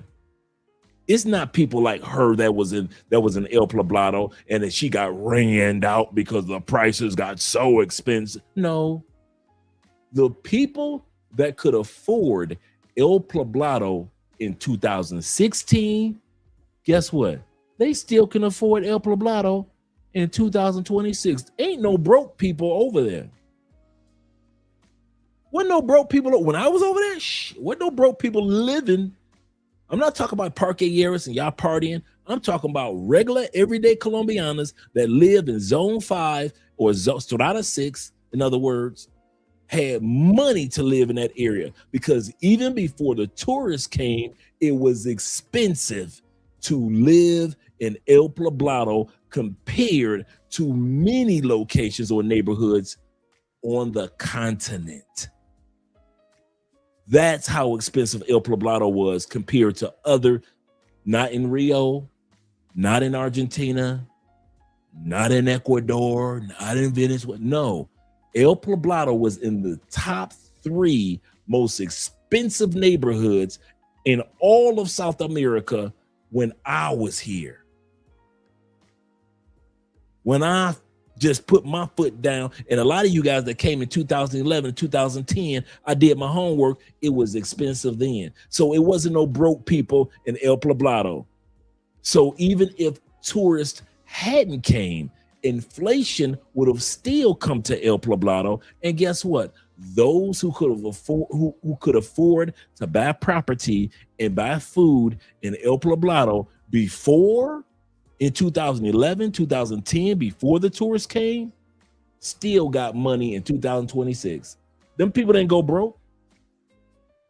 Them people still living in ask them old ladies, they still live in El Poblado. They still going to church in El Poblado on Sunday when they close down the streets. They still walk down the street in El Poblado. They know their neighbors. Them people ain't moved nowhere. Why? Because they already had money. That's why they were able to live in El Poblado prior to tourists. It's the people that ain't got no money that's crying about gentrification in neighborhoods that we don't even go to. That's probably the craziest part about for me about this gentrification rally that they claim like the masses. It ain't the masses talking about gentrification. It's a small pool of people in Medellin, just like it's a small pool in every city that complain about gentrification. And it's usually people that ain't got no money to live in that neighborhood, even if we wasn't there. Let's say we never came to El Poblado. Could most of the people, could that young lady that's talking buy an apartment in El Poblado? No. Even if we weren't here, she couldn't afford it, could she? What about her mama? No. What about her granddad and the uncles? No. No, they couldn't. What about all the people she talking about in the hills? Could they afford El Poblado? If we hadn't been here, El Poblado was already expensive. Could anybody in them hills that's complaining about gentrification, could they? No, they couldn't. So no matter what, El Poblado was going to be expensive and out of the reach of most paisas anyway. And before we go back to the video, you know who ain't complaining about gentrification? The corporations and the government. The corporations in the government ain't listening to a word the locals are saying. If they want to be pissed at somebody, they need to be talking to their own corporations, the investors, and their own government. But to be perturbed with us, consumers like they are, you're mad because you can't afford to consume this and I can? Don't be mad at me. Like the sister said, you are just being angry with the low-hanging fruit, with the easy target. It's easy to be mad at us because you know your complaints go on deaf ears to your government and to the corporations. They ain't trying to hear what you're saying. They're gonna build that. They're gonna build that store. They're gonna build that mall. They're gonna build those condos. They ain't trying to hear. These corporations are not trying to hear what we gotta say in the States, and they are not trying to hear what they say in this country at all. They are not. Them people can pick it all. Gentrifying. That building is gonna go. That high rise is gonna go up, and all those apartments are gonna be sold. They are not listening to these people. They got plans. They're building the world's largest statue of Christ for tourists. They ain't listening to these people. They are building a pseudo beach on the outskirts of Medellin. Well, actually near the airport, the second airport inside the city. They ain't hearing none of what these people talking about. They setting it up. In other words, the government here is saying, if you think that you got a lot of tourists in Medellin now, in the words of Jack Nicholson, wait till they get a load of me.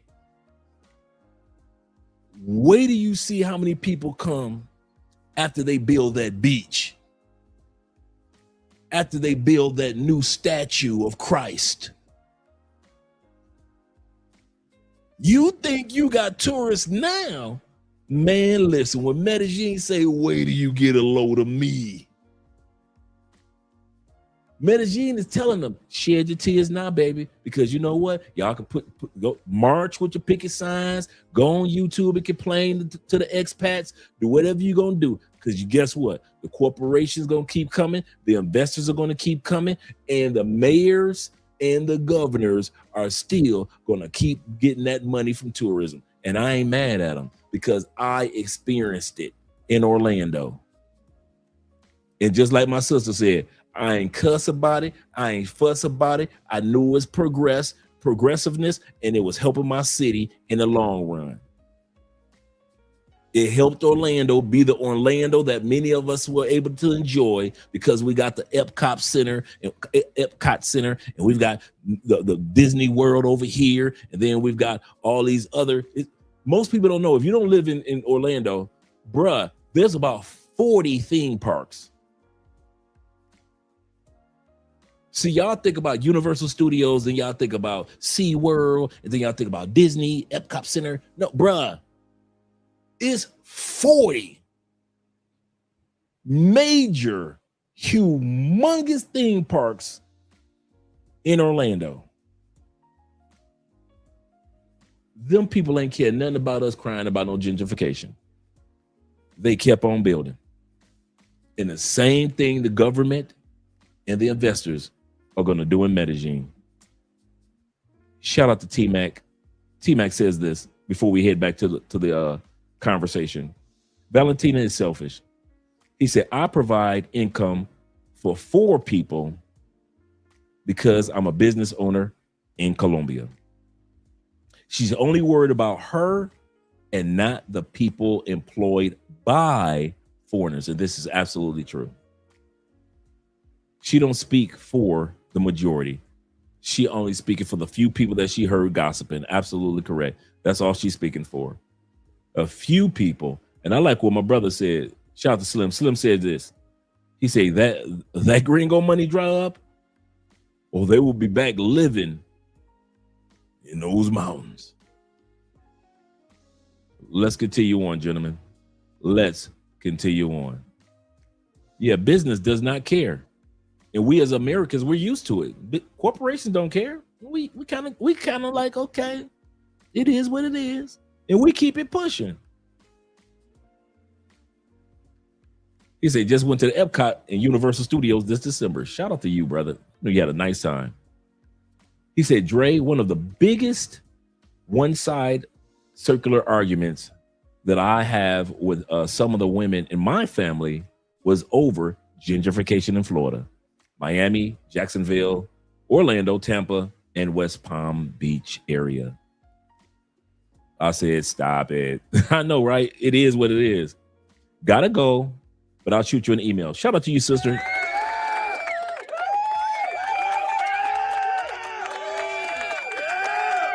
Have a great evening. I look forward to your email. I'll make sure you get my WhatsApp information and we'll converse and we'll schedule a day really, really soon to get you on the channel and just hear your story and some of the things that you'll experience while you're in Medellín, Colombia. We really, really appreciate you for all that you're doing on your side. Oh, yeah. Shout out to you again. Let's continue on, gentlemen. They just have the image that they show on the news or in social media, which is coming here for sex tourism. So most of the locals think that most of the tourists come for sex tourism, and they are done. And I understand that, because I know that not most of them come here for that. I know that that's not the reality, but it's because I work on tourism and none of my clients are like that. But I understand the local, I just think you could have messaged it better, Valentina, because like before you came on this live, I was talking about the situation. Those of y'all who have been in the chat this whole live, I was talking about how I understand before you even came on here, before you even explained the situation. I know, someone said that to me. I was talking about how we have to understand that Colombia is not used to this mass migration that we've already been used to in the United States for over 100 years now. Not since the beginning. We weren't built as a country. We started the same way y'all did, but we've been accepting immigration longer than in the United States since the railroad, mass migration since the railroads. So I was making my point. You know, it's the okay. I don't want to argue about. Continue. It's the same, baby. So I was explaining that Colombian people, we've been used to it a little bit longer than y'all, and to y'all, because the life here is slower, it's a shock. So we have to understand that. Me as a person who also experienced gentrification, I did. Whether you think it's the same or not, I did. Me as a person who also experienced gentrification from the American South, understand what it's like for my rent to go from $500 a month to $1,500 a month to $2,000 a month. I get it. I 1000% get it. And I understand why it can be frustrating and people can speak out of emotion. My thing for you, Valentina, as a business owner whose clientele is American, my thing to you is I feel like you could have been just like you are now at the end of this conversation. You could have been far more balanced and you could have been careful with your words. And I'll give you some grace in that. And not saying that your English is bad. I'm not trying to insult you. Your English sounds fine to me. We've had this conversation, but I feel like you could have chosen your words carefully. And if your post was about sex tourism, you should have just kept it about sex tourism, right? Or you could try to be more fair-sided and balanced towards American citizens, because it's not all our fault, because other Colombian people have a role to play in it too. Not the people who aren't making money off of it, but the people who are making money off of it have a role to play. So I feel like if you're not willing to contend with those two sides, then it's best to just keep it positive, or it's best to just say, hey, I'm just going to focus on speaking up against the sex tourism. But even with I feel like you can't criticize both sides. You should, like with the El Capo situation. Again, he was working. And also, I want to say something about that. It's crazy that he's trying to make the people to think that I am a prostitute. That's crazy. Well, somebody said that in my comments earlier before you came on. Because Chill Capo is spreading that idea. That's I don't agree crazy. With that. Somebody put that in my comments before you came on. I don't know if you were watching. They said that you are a prostitute. And I said, I don't know that. I've never heard that. And I don't want to spread rumors because I've never heard that about her. She is spreading that rumor, and that's crazy. I don't think that's right. I have tried to, with the videos that I have been doing, like the controversial videos, I have been trying to, again, stay away the sex tourists or the passport bros. And now Chill Capo with this type of rumors are going to attract them to me again. And I don't want that. That's crazy. I don't agree with that. And I think that's wrong. I think you shouldn't accuse somebody in being engaged in a line of work that they're not engaged in. I think it's disgusting. I've dealt with harassment as a woman, so I understand it. Yeah. Absolutely, 1000%. And now listening to what you're saying, I can understand why you're directing that anger toward him. So I don't agree with that. Somebody tried to say that in my comments. I told them I don't agree with that. I'm not spreading those rumors. I don't know that. So. Yeah, and now a comment right now is saying that I attacked Roberto for doing tours. I have never say names. I have never say Chill Capo. I have never say Roberto. I have never do a video speaking about someone in a specific. I have never. It's crazy. Like the people, I'm kind of done with that controversy. And as you said, yeah, I'm just going back to do the normal videos that I was doing, like about tourism, like about showing my city and speaking about my normally. But I'm done about speaking about the things because they don't understand. Like the people don't understand what I'm trying to say. I understand. Okay, did you have anything else that you wanted to say? I honestly don't. So I definitely could have done the video with better words, but I honestly don't regret it because, again, I do believe that that Medellin was better without the tourism. That's a fact. Jettas Park was better without the tourism. You can search videos, actually. In YouTube, you can search Jettas Park in 2012. It was amazing. Are you talking about before? Let me be clear. Let me clarify, chat. Let's let her clarify. Do you mean Jettas Park was better before sex tourism or tourism in general? Sex tourism. Okay, go ahead. For example, Provenza, I feel that is more tourists, not sex tourists. So Provenza is great. I feel that if Jettas Park was like that, like only tourists, not sex tourists, Jettas Park will be great how it was. Like mixing the luxurious places, nightlife that it was with the foreigners will have been great. But unfortunately, the sex tourists ruined it. So yeah, Medellin was better without sex tourists and without the gentrification. But I think everywhere was better without the gentrification. And yeah, that's it. Okay. Well, you have spoken your piece. I think we have gotten to a better understanding. Yeah. And well, honestly, thank you for Thank you, my this. music. Go ahead.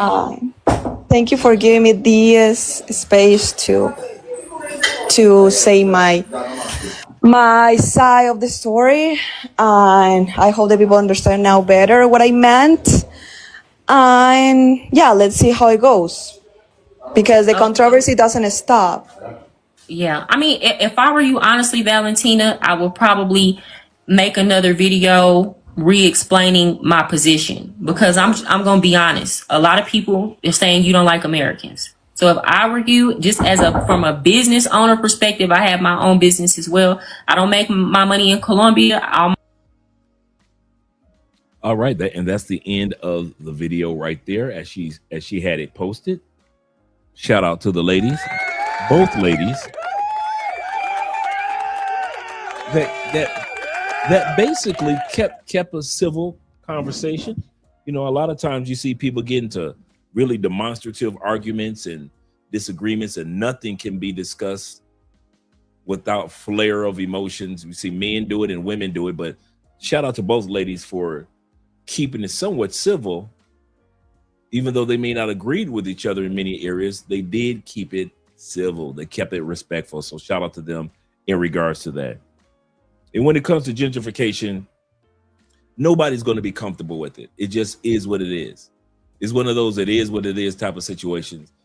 Somebody's going to always feel like they got the short end of the stick. Life is not fair. I wish it was not the way that it was. We always look back at the past with nostalgia also. Many of us look back at the 90s. Hey, man, that was the time. Early 2000s.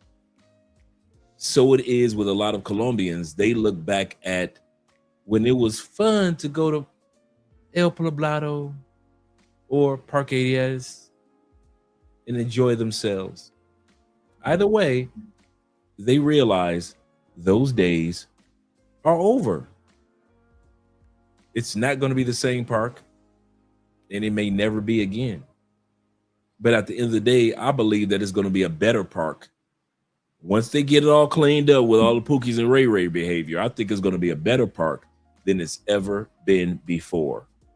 If they didn't believe in it, they wouldn't have done the renovations in the park a few years ago. I'll say this again. If the city did not believe in Parque Lleras, they would not have done those renovations that they did, making the park look extremely better than ever before. There's a reason behind that. Yes, sir. Yes, sir. I had to Philip Michael Thomas. All you Philip Michael Thomas fans, Miami Vice. I was watching Miami Vice the other day. Shout out to Miami Vice. And shout out to Jay Clyde in the building. Yes, sir. And my brother Nazarene and Jay Scott. They say Parque Lleras was better in the early 2000s. I can agree with that. He said, I lived here. He said, I lived there near there for years, and it has changed for the bad. And that's why I said, once they get rid of the bad elements, I believe that it is going to go back to being a great park. Because when I came here, man, it was, man, I kid you not, it was a spot where couples could go and friends could go on a Friday night, man. Saturday night. The energy was there. You did not have that pay for play strolling down the street like that. I ain't gonna even lie to you, brothers. Every time I see a video of Parque Lleras after the pandemic, it ain't nothing but pay for play just strolling everywhere, bro. It was not like that before. So I could imagine how it was in 2020. I mean, in the early 2000s. I could imagine. So and couples going down there and just enjoying themselves. And I hope it gets back to that. I hope that it gets back to the point where tourists can go back and enjoy themselves. Expat can enjoy Parque Lleras, as well as the locals can enjoy Parque Lleras without having to feel the pressure of certain elements in the air. So salute to everybody that's here. Salute to all you guys that are here. Tomorrow, we're going to have our brother, Chil Chapo. See what he has to say. And we got a couple more interviews scheduled that's coming down the turnpike. But at the end of the day, things are going to get better in Colombia one way or another. And that's what their goal is. They're not going to give up on building these projects for tourists just because a few locals don't agree with them. And that's how it is. That's how it is. Make Colombia great again, better again. Yes, sir. Yes, sir. Let's get ready to do an outro. Shout out to all you guys that are here. Let's do some outro videos real quick. I'll be seeing you guys mañana, tomorrow night. Let's go. We can go with the belly dancer first.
Sabemos lo que quieres, yeah, pero es un secreto, dile a tus amiguitas que esperen. Que pena empezamos aquí, quiero tenerte, sentirte sin ropa verte, baby, yeah. Tómatelo pero sin testigos, que entre menos gente sepas mejor. Solo dile que somos amigas, pero no que yo te hago el favor. Vamos a hacerlo pero sin testigos, que entre menos gente sepas mejor. Solo dile que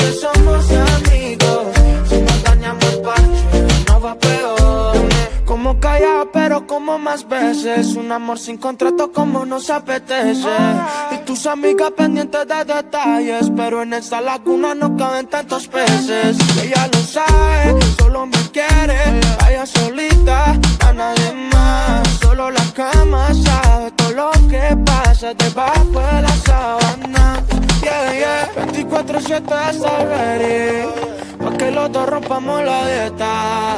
Tú desnuda si te ves bien deli, como chantilly y un par de fresas. No hacerlo pero sin testigo, que entre menos gente sepa es mejor. Solo dile que somos amigos, pero no que yo te hago el favor. Vamos a hacerlo pero sin testigo, que entre menos gente sepa es mejor. Solo dile que somos amigos, si nos dañamos el parche nos va peor, yeah. No rencores ni mala actitud, así dijimos cuando hablábamos de tú a tú, yeah. Dijimos que solo era para eso, pusimos reglas en nuestro menú. Yo no te pido que me des toda la vida, solo un minuto mamacita tenerte. Me pone loco cuando estás de vestida, y creo que lo haces pa' que yo te recuerde, yeah. 24/7 está ready, pa' que los dos rompamos la dieta.